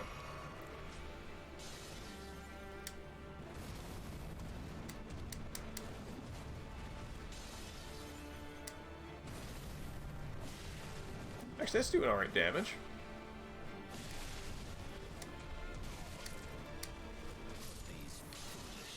Okay. I can see myself beating him like that.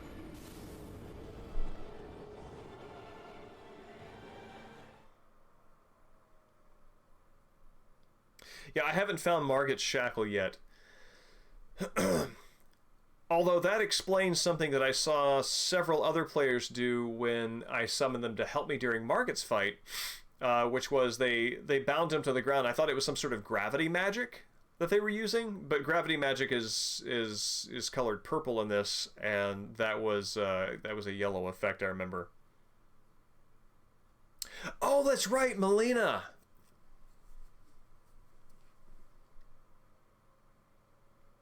Oh, cool. I'm glad you caught that. Yeah, I wonder, I don't know how much in like the Zeitgeist Twin Peaks is anymore, but I'm glad to have given that weird pathing glitch that name. Also, I'm really glad you caught that.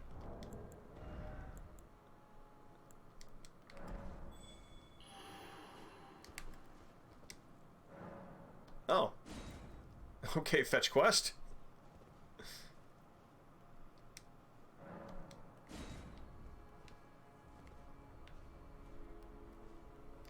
Here we go. Let's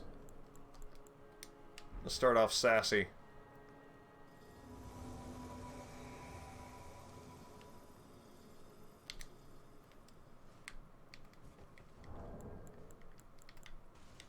Hey!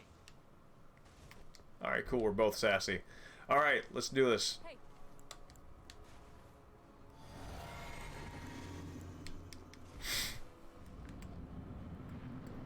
It did. So this lays some of my anxieties to rest. Friends? Friends? Okay, cool. Friends.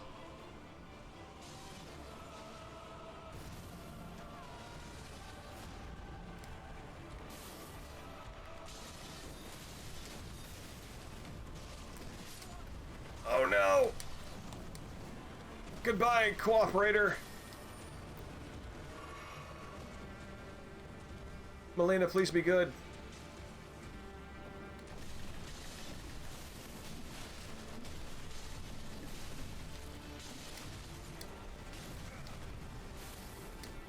Ah.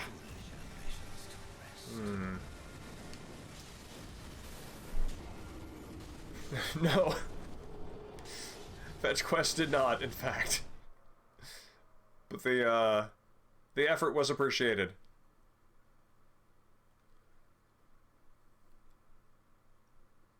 So, Fetch Quest, if you're watching, my hat off to you.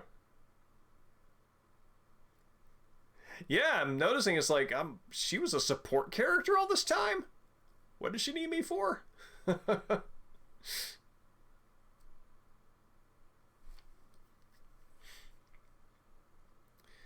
What are your load times like on PC? How do these load times compare? That is another advantage that strikes me to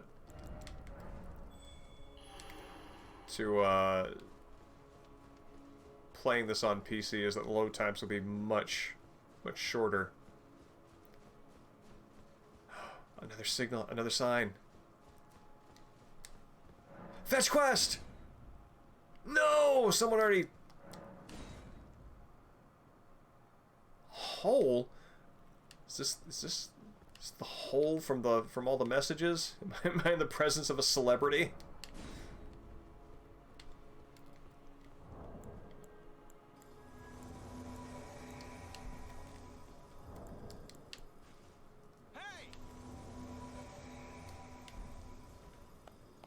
Alright, twinned armor. Makes me very happy.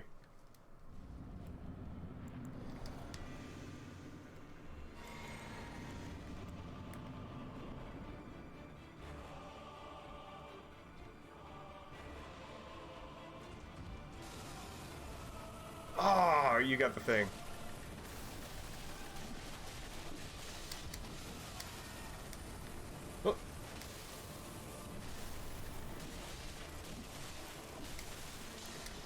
Oh, this looks bad. Okay. Oh, that looks, like, continuingly bad.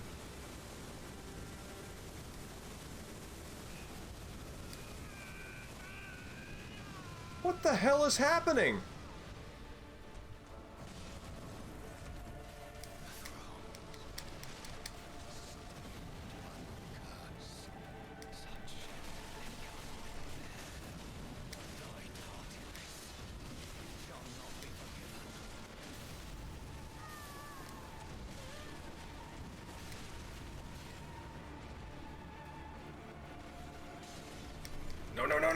No, I'm the main player! I'm the main character! If I die, we're all dead!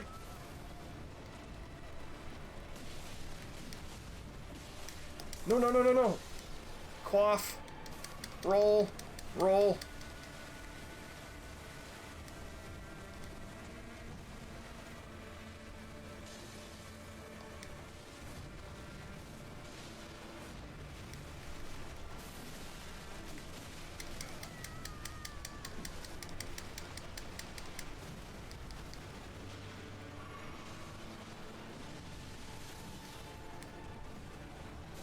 Get us to clear of whatever that is.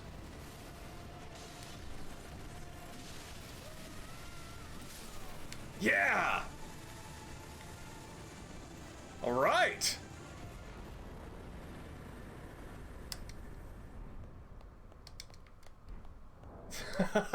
Well, that was not intended, but I accept it.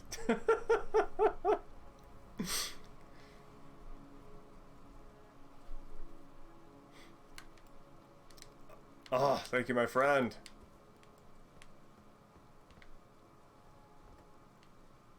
Is that Margit?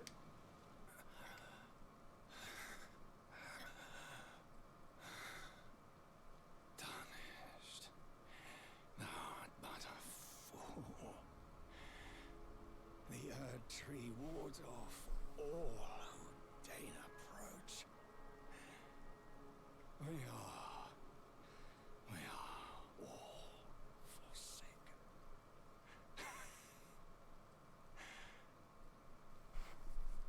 It's got a nice Dark Souls hallowed look to him there now. None may claim the title of Elden Lord. Thy deeds shall be met with failure, just as I.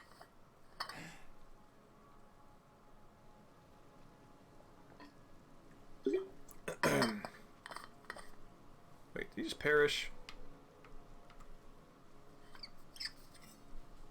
He did.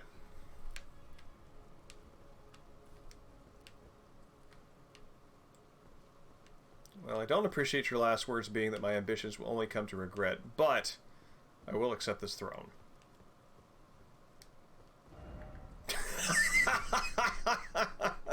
I like to just assume that everybody who writes that... Oh, maybe the throne was the weak foe. I'll let everybody who writes that die to them like 1,000,000 times. Oh. But visions of detour.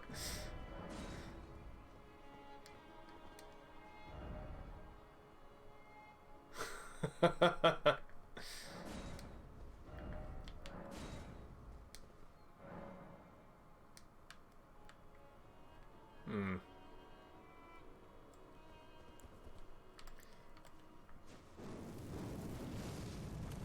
Hmm.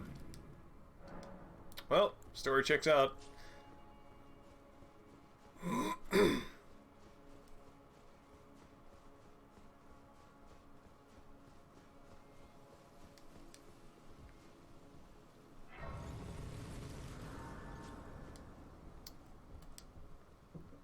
Let's see.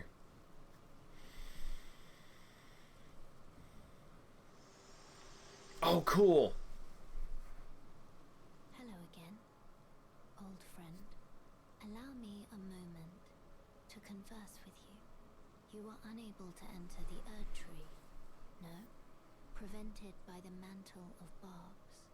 The thorns are impenetrable, a husk of the Erd Tree's being that spurns all that exists without. The only way to stand before the Elden Ring and become the Elden Lord is to pass the thorns.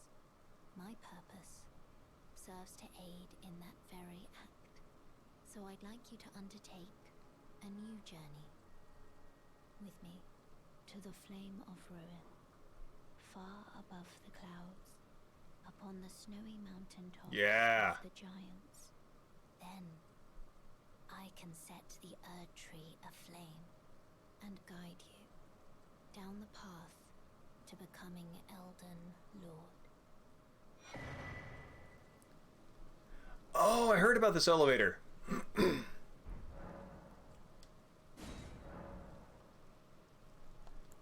wish to journey with you once more to the Flame of Ruin, far above the clouds, upon the snowy mountain tops of the giants.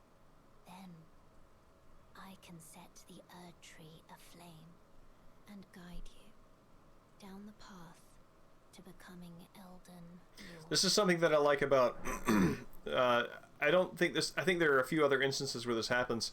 I like there being sort of like a very soft-spoken sort of character that is sort of got kind of like a gentle presentation, and then once you sort of get to spend time with them, you find out that their ambition is actually highly violent and incredibly destructive, and nothing that their demeanor would ever suggest. But you also kind of know in your heart that given the way that power works in this world, they're probably even more capable of doing it than many others.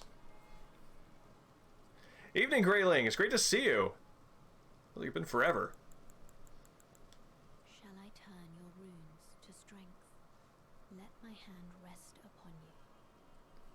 For but a moment. A drink of water sounds like a fine idea. With me. Your thoughts, your ambitions, the principles you would follow. Alright, so...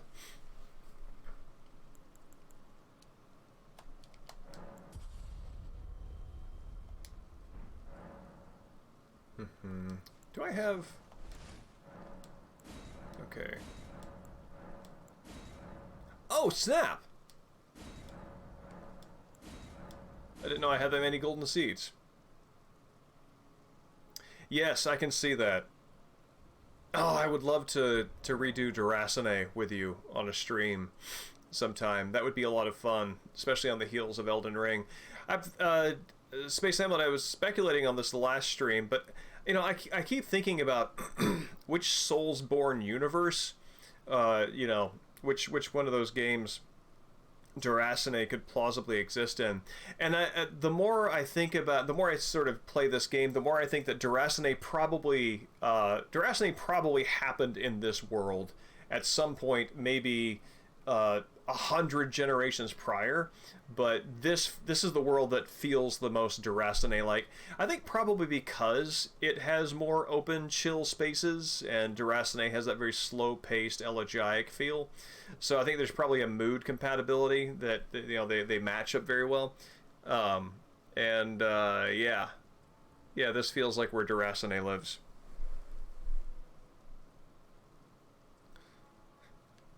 Well, Grayling, I am glad that But you made it. But daytime sleep clock, do you mean sleeping during the day or sleeping at night?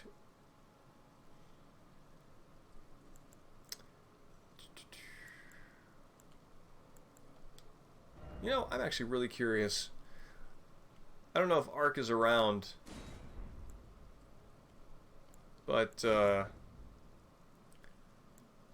we've talked about this, and now I'm going to find out.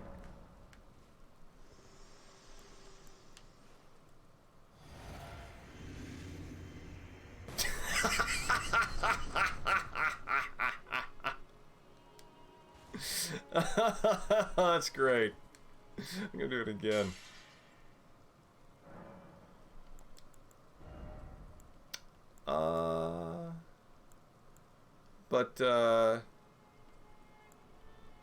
Let's just take that off. Thanks for stopping by, Grayling. Hope we can catch you on a later one. Bottoms up.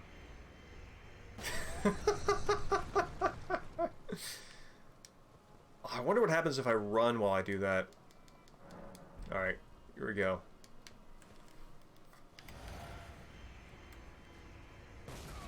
Okay, that just stops you and pops you up in the air. Okay, cool.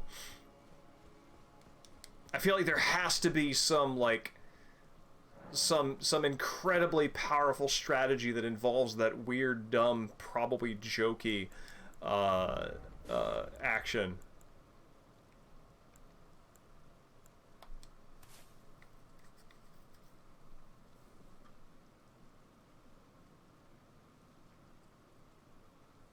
Yeah, Space Hamlet's got it. I think one of the things that it has, like my PSN icon is a little stopwatch from Durasane. It was, I don't think it was maybe the best game released that year, but it was my game of the year because the experience being in that atmosphere in VR was a very powerful, unique thing. And so being in the atmosphere it sells the experience, and also the story genuinely does have the sort of heartstring tugging. Of course, it would go all wrong in ways that are most tragic, kind of way that, so in so many of these Soulsborne storylines, you find out after the fact that something really tragic happened in the background, and that whatever loss an NPC stands to sort of endure now pales in comparison to whatever tragedy they had in their past. And Durasane makes you feel like you're in that past tragedy. It makes you feel like you're you're like kind of like more in the slow burn traumatic moment rather than in the war or the survival battle that happens afterward. So it's kind of a nice it kind of fills out the vibe of these games quite nicely.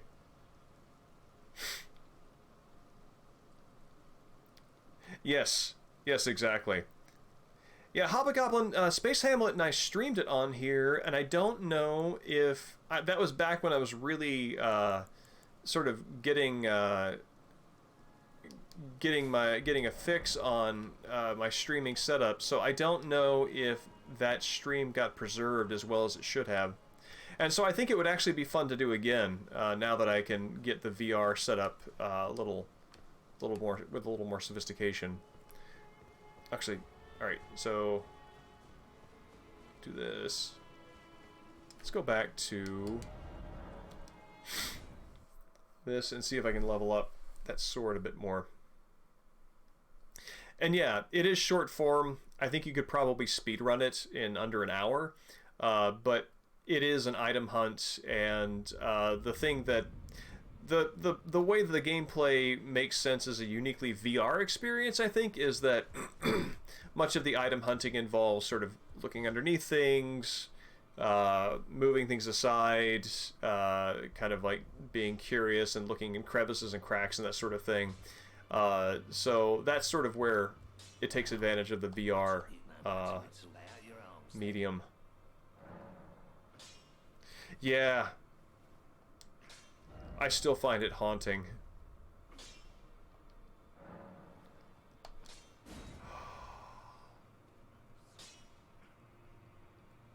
Do I use it for this? Yes, I do.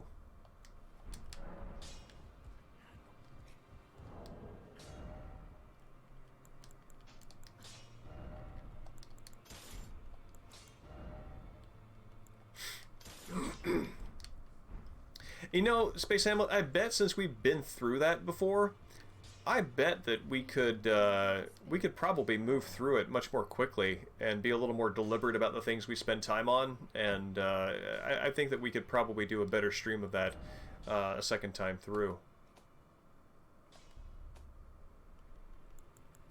Ghost Glove Wart.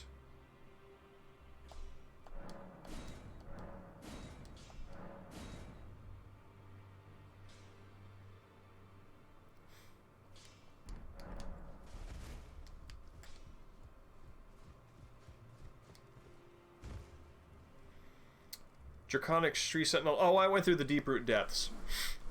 That's what I did.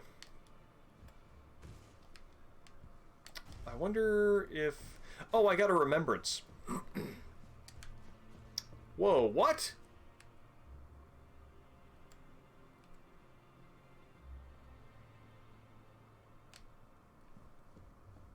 Dead?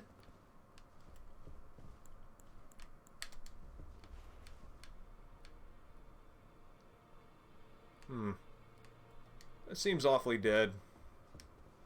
Well, managed to return. You know what this means. The Earth Tree has spurned you.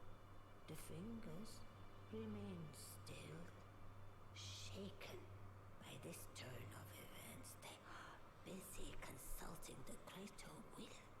When they are finished, the fingers will again offer their guidance.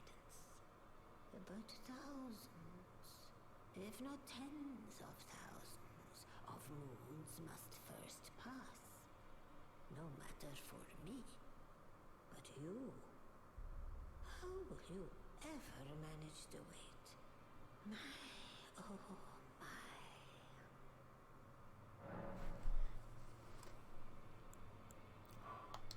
Heavens forbid. That is not the domain of mere men. The burning of the Earth Tree is the first cardinal sin. And you say you seek the power of the Rune of Death too? The Rune of Death goes by two names. The other is Destined Death. The forbidden shadow plucked from the Golden Order upon its creation. Unleashing the rune now would be unthinkable. The fingers would never permit it. Nor would the greater will. Is that Death Rune thing because I helped Fia? We are. The fingers dormant, severing our link to the greater will. The realm and all life in ruins. Impossible events transpire beyond the ken of the fingers. Who is to say that the cardinal sin must be cardinal forever? Go on. Finish the job. Whoa. Take the course you deem most worthy. Man, I guess when you've been in her job as long as you have, you're ready to shake things up a little bit. So let's see if we can not revert the cardinal sin, but push it even further to the point where it stops being a problem and is a new reality. Hey, Ark. Yeah, I didn't know if you were still around, but I experimented with the explosion in the concoction. It doesn't take off all of my life, so it doesn't kill me. I didn't do it around other enemies, so I don't know if it has collateral damage. But I'm very curious, as we talked about sort of turning that into some kind of strategy, because it looks like a dumb joke thing that's going to have like some just game-breaking final form.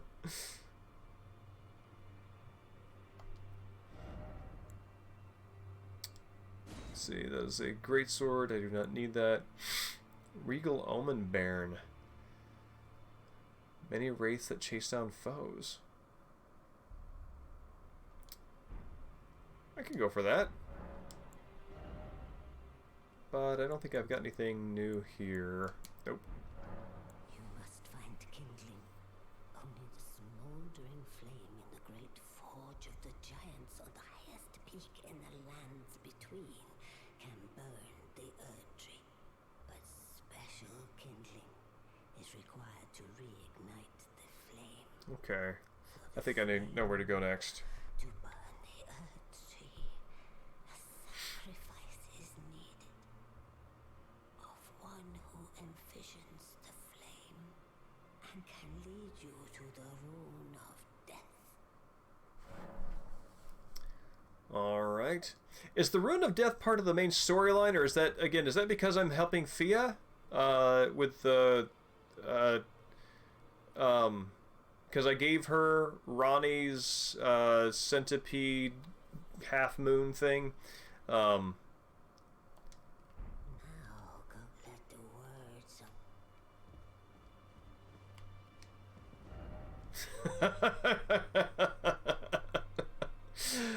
This message format is I love it every time it shows up. Likely blank to something that is clearly obvious.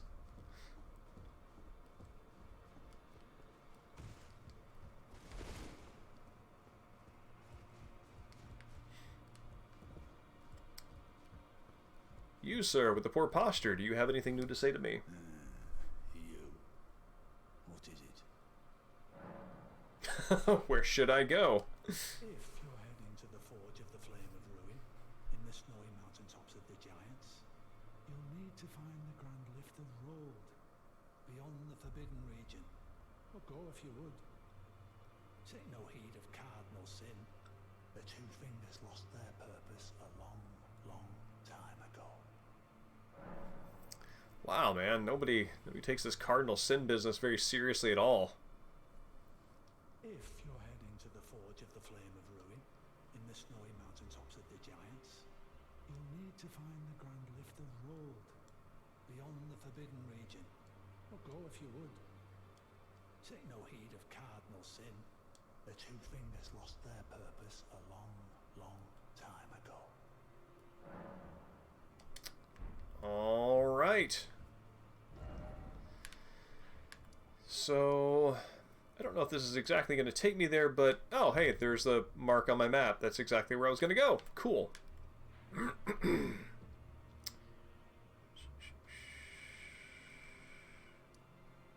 No. Have I done Forsaken Depths? I don't think I've finished that. I've got a boss that I'm stuck at there. See if I can summon somebody to help me with that. See how that's gonna go.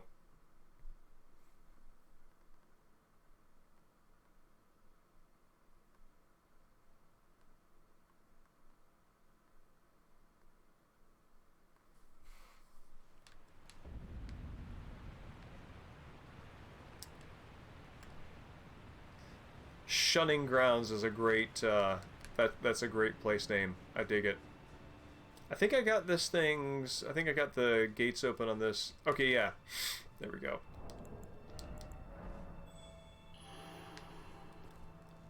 Anything up here at the summoning pool? Nope.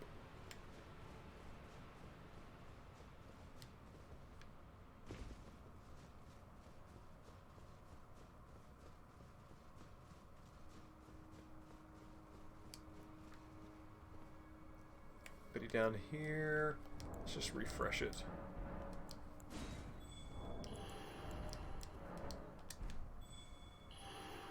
Sometimes I find that unplugging it, then plugging it back in is helpful. Oh, that's right, it's Mog. That's who's here.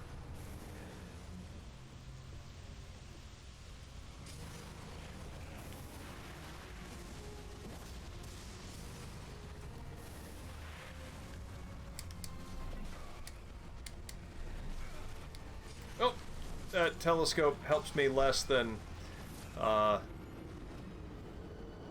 Many things.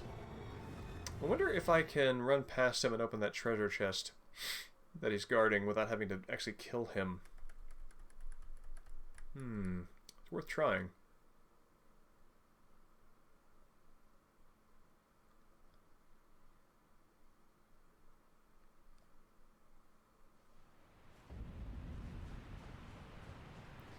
I'm gonna try and do that once and then see if I then go up to the rolled passageway.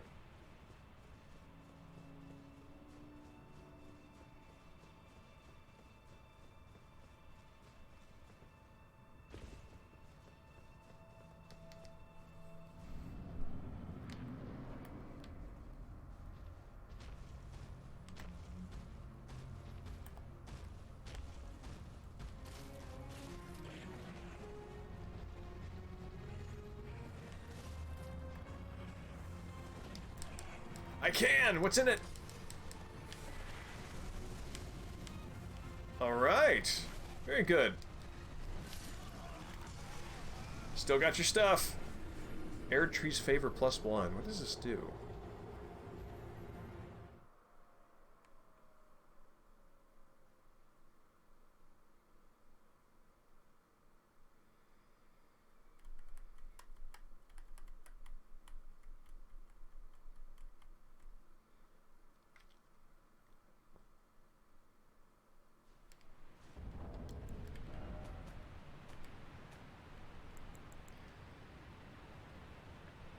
Very nice.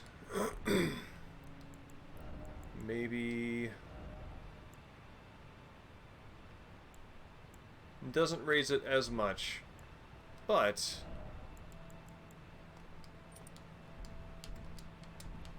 still pretty useful. That's not that much of a raise in max HP.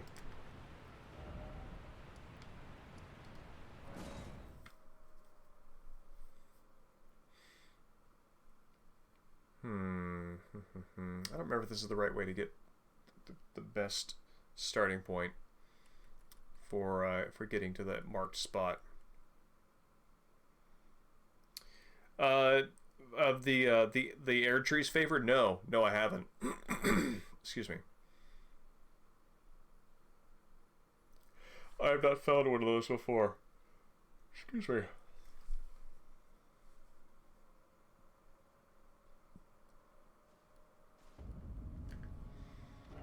Okay, I want to get down here.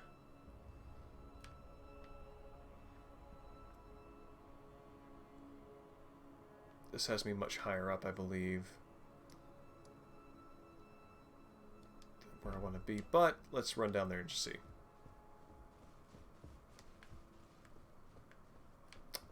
Not this way.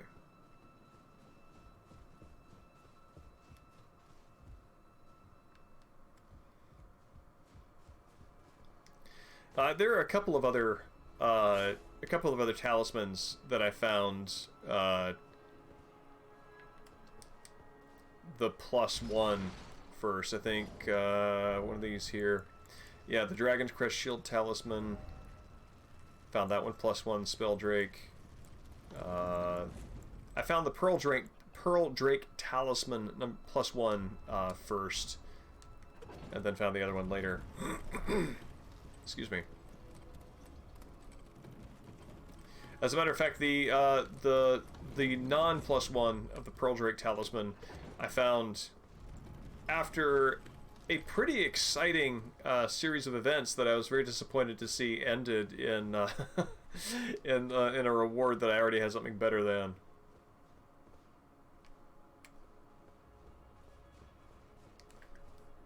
All right, let's mark that.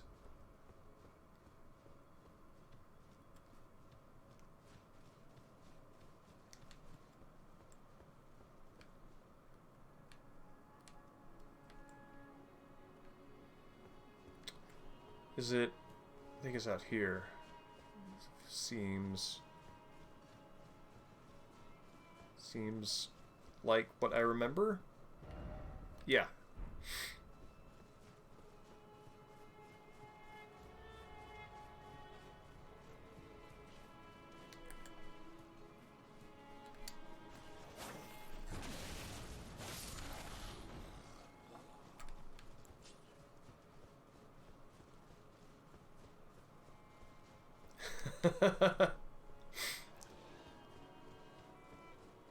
Well, you always want to know. If I step down there, is it definitely going to kill me? Or do I have a chance?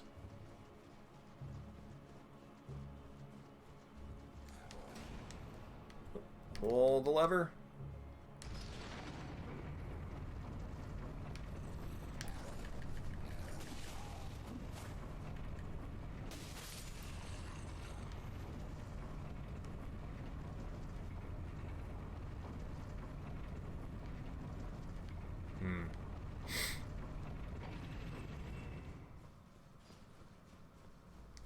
This is curious. Oh, it does not have bleed as a passive effect. Interesting.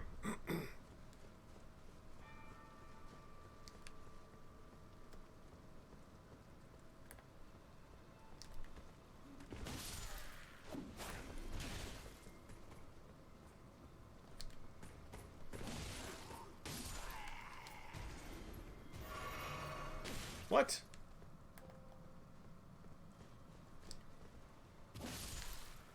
I think that this way was blocked by a rune previously, and I think that by defeating Margot might have cleared it out.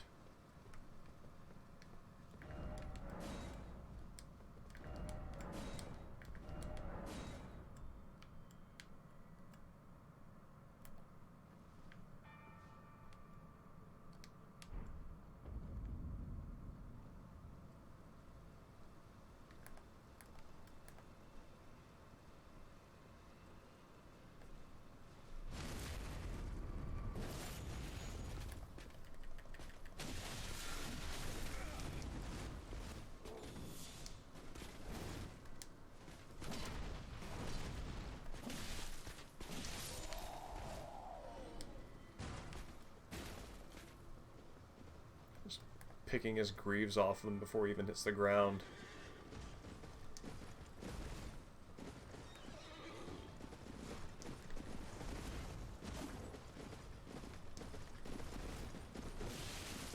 Whoa.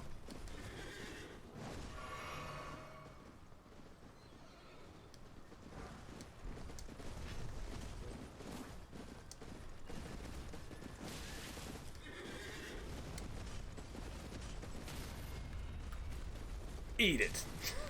This is so gratifying. Sorry, horse. You were fine.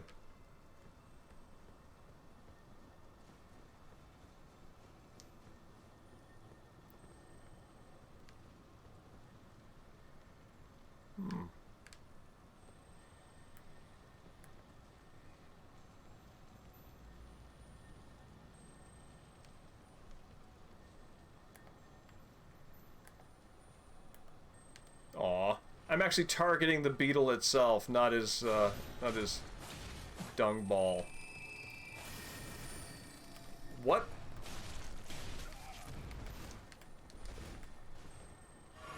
No, no, no, no, no, no!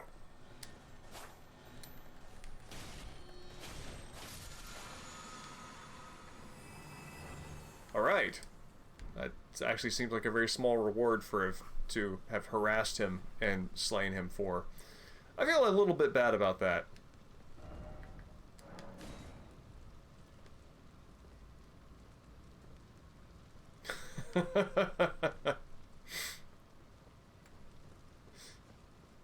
I've never seen one of them enlarged like that before. That's really cool. Yep, that's the experience.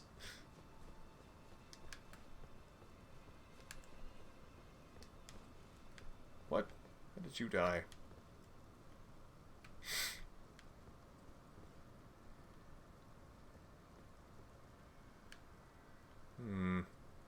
Something I already killed? Going to assume so. Until I hear otherwise.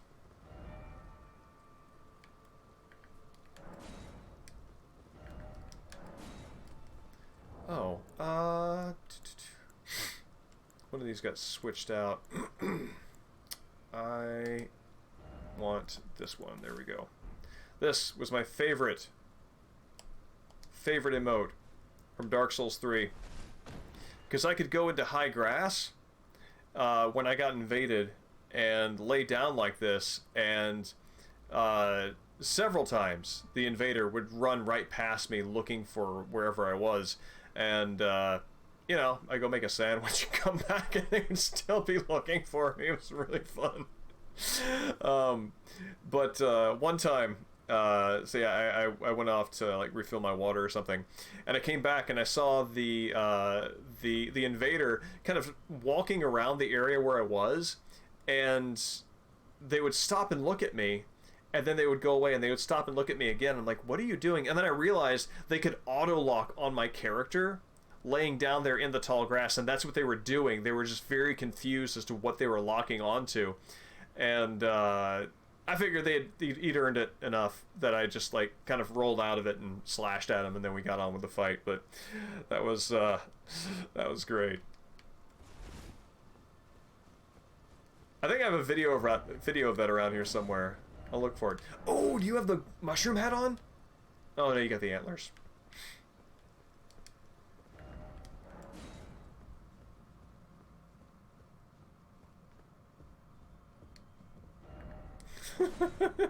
First off, lift, and there's no second step. Is that where it just came in? No. Well, I am. That's the whole premise.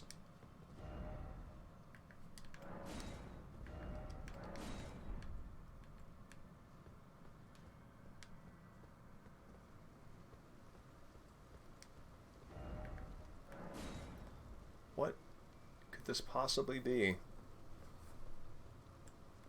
Oh, that's what it could possibly be. Oh, no. Oh. I see that I was warned about this.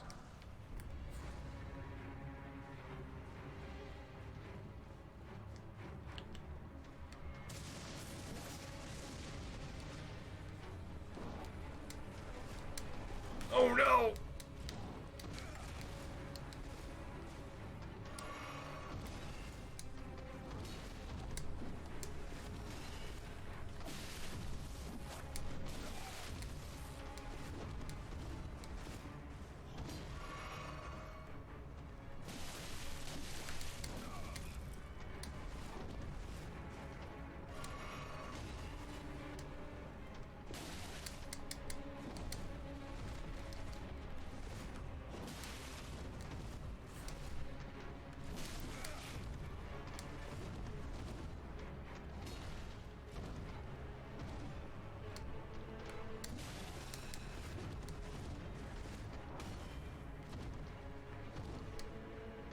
Gotcha.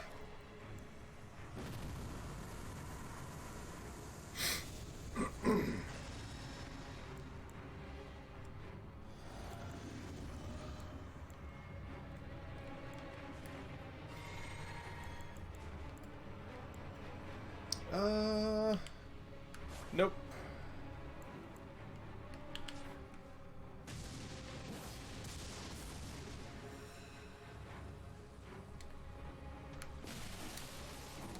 Oh, I hate this.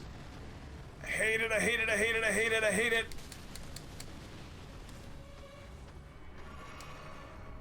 Oh no.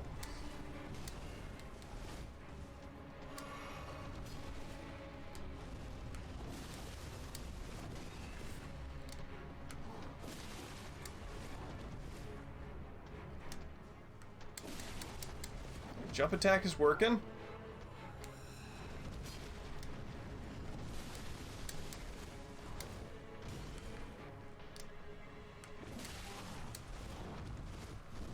Nope.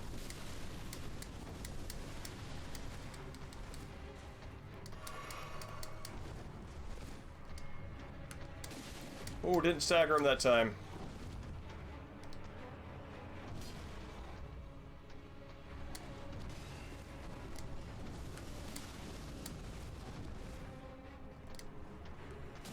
Whew. Oh man, I really didn't want to go all the way back to that grace point. Especially when I was very clearly warned that this was going to happen. Awesome. Yeah, yeah, I see what you mean about the omen. Yeah, that makes sense that their own that they are their own species.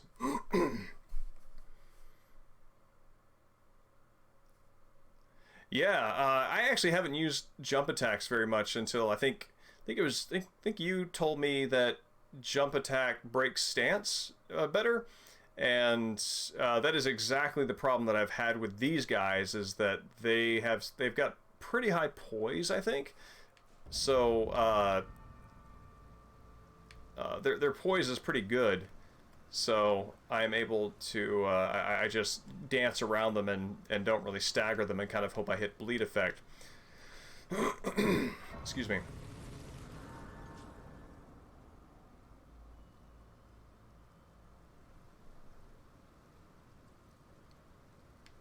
Yeah. I mean, I'm kind of tempted to pull the to duplicate the Ash of War that's on the Dragon Blade, pull that off and put a bleed thing on there, just because that's sort of the build I'm going for. The other part of me is like, oh, maybe you can go for a little more variety than that.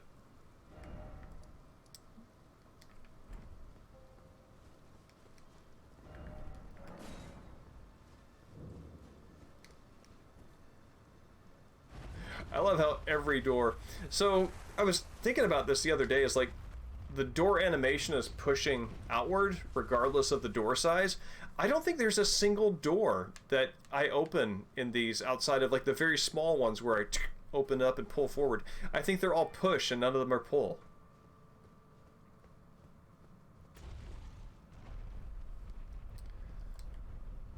The that was R1. Sorry, that was jump and L1. So it's my if I attack with my my left blade, then it's the one that does the two sword attack.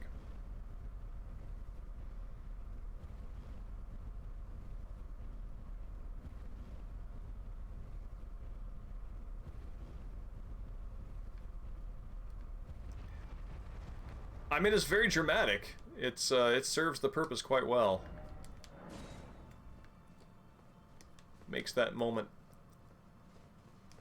draws the moment out and feels pretty good.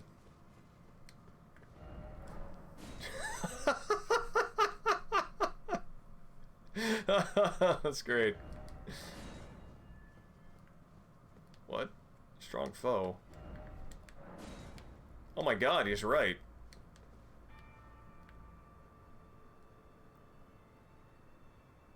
Well, that's just careless.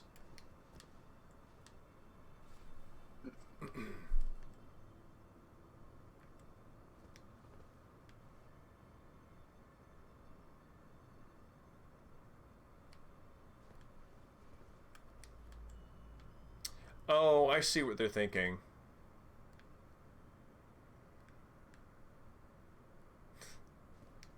Yeah, there's probably a wall there that...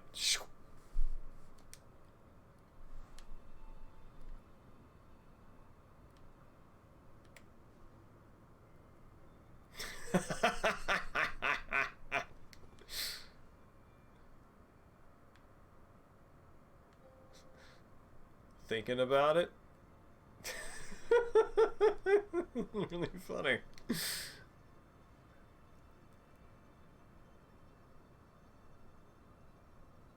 Whoop.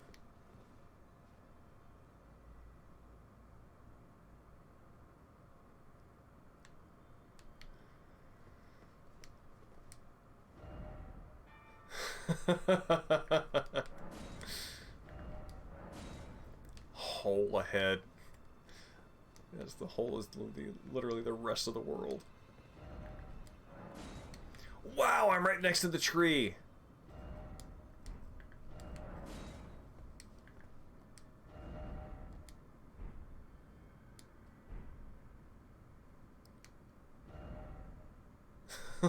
That's a little harsh. Just being curious.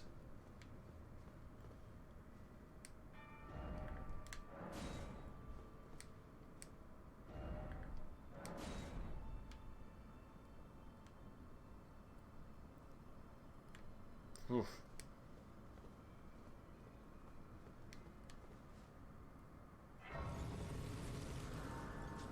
is this one called? Divine Tower of Isalis.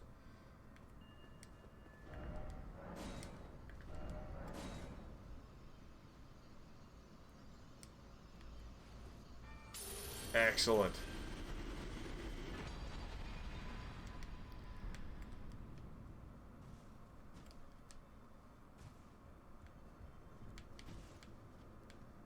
So, what does this get me?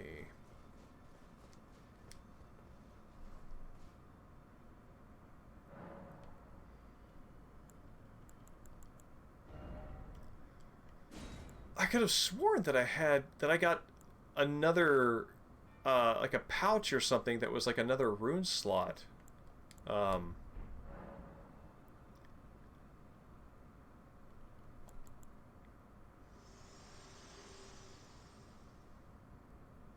Think not of the kindling. I shall see to that. All I ask of you is to make the journey to the snowy mountain tops of the giants, far above the clouds.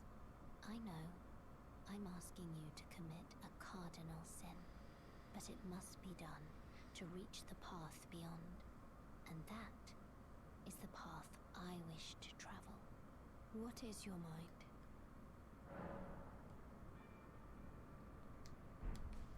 Like, am I misremembering that? Excuse me. Like, I thought it was like a passive key item, but I still seem I can only equip one rune at a time. It seems like.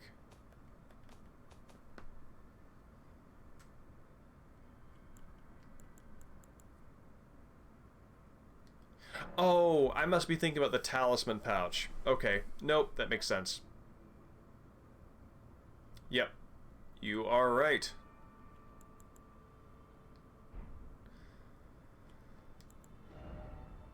Alright, well, that all makes sense. But, let's see, what, What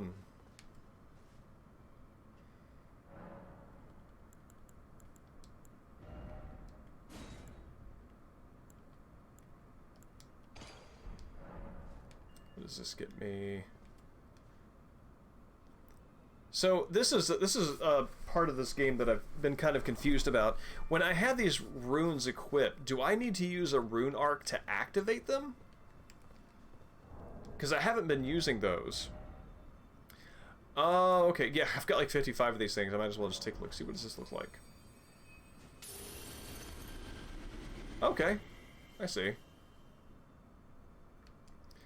Oh, so does this last this entire life? Yeah, or is it like is it a time-based thing?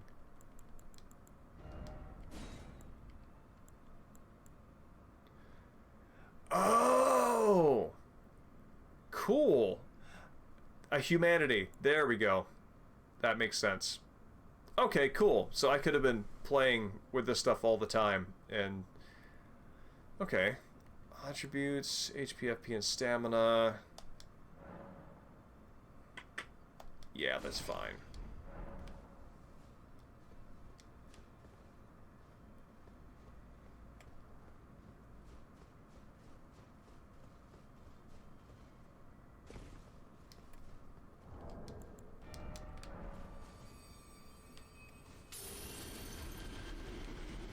Yeah, that's cool.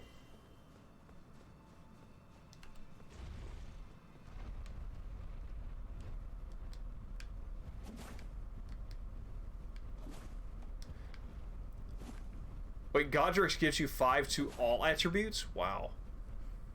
Huh.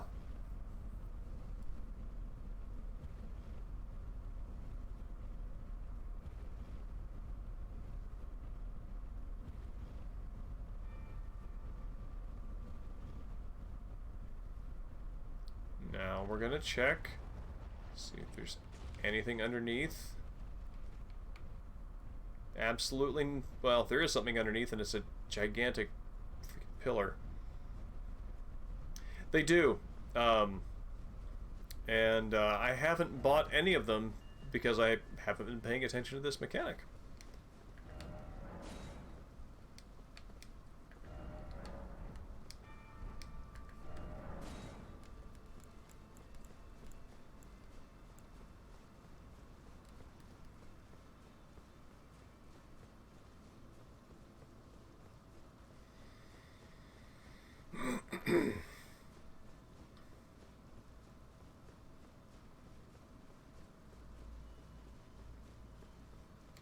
Man, this is a long way to hoof it.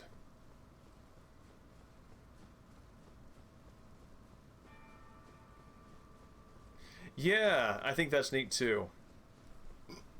Excuse me.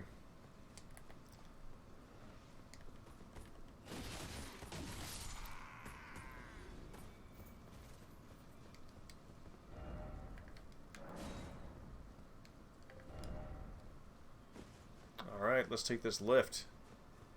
See where this gets us.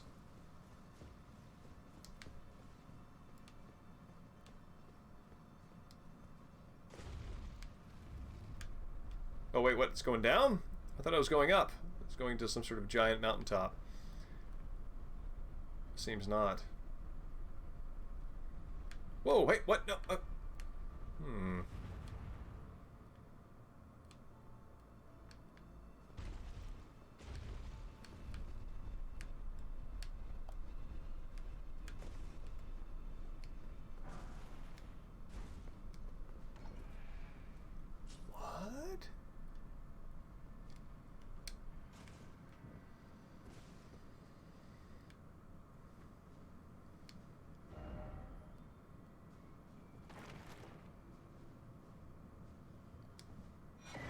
Blade of Calling.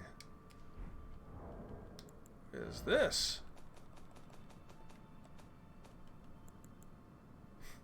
Great knife. Give me a... Oh, this would be a... I didn't even notice I got this. This would be a great pairing with one of my katanas. But Blade of Calling.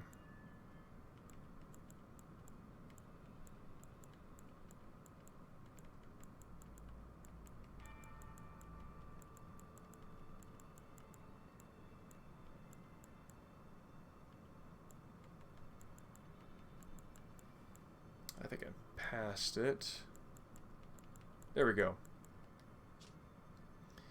When Anu sets out on a journey to fulfill her duty long ago, the power of its former owner, the Kindling Maiden, is still apparent.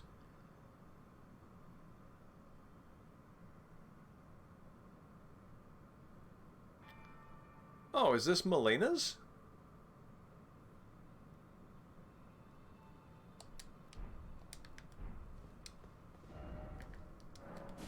I'm sure there's not, but I wish you well.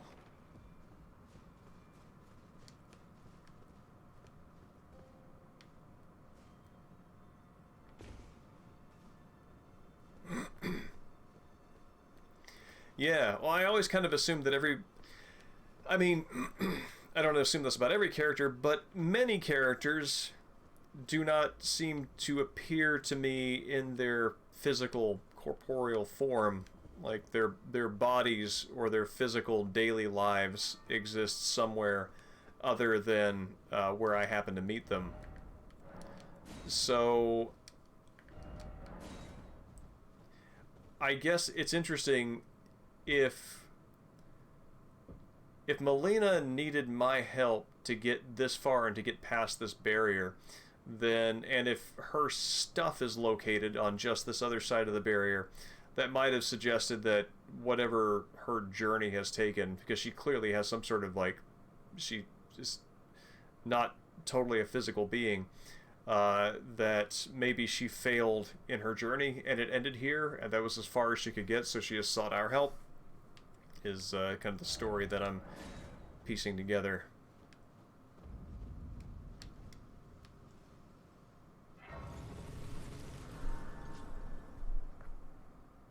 But it is 11:28 here. I think that's probably a good time for me to call it for a night. Thank you everybody for coming out. This has been a blast. It's been very good. Been very good pick me up to to an up and down day. So it's always a pleasure to hang out with y'all. And yeah, I'm gonna be here on Wednesday and try to get a little bit earlier of a start for folks on the East Coast. But I'm glad that everybody East Coasterly was able to come out. And you as well, Ark, who are well past East Coast.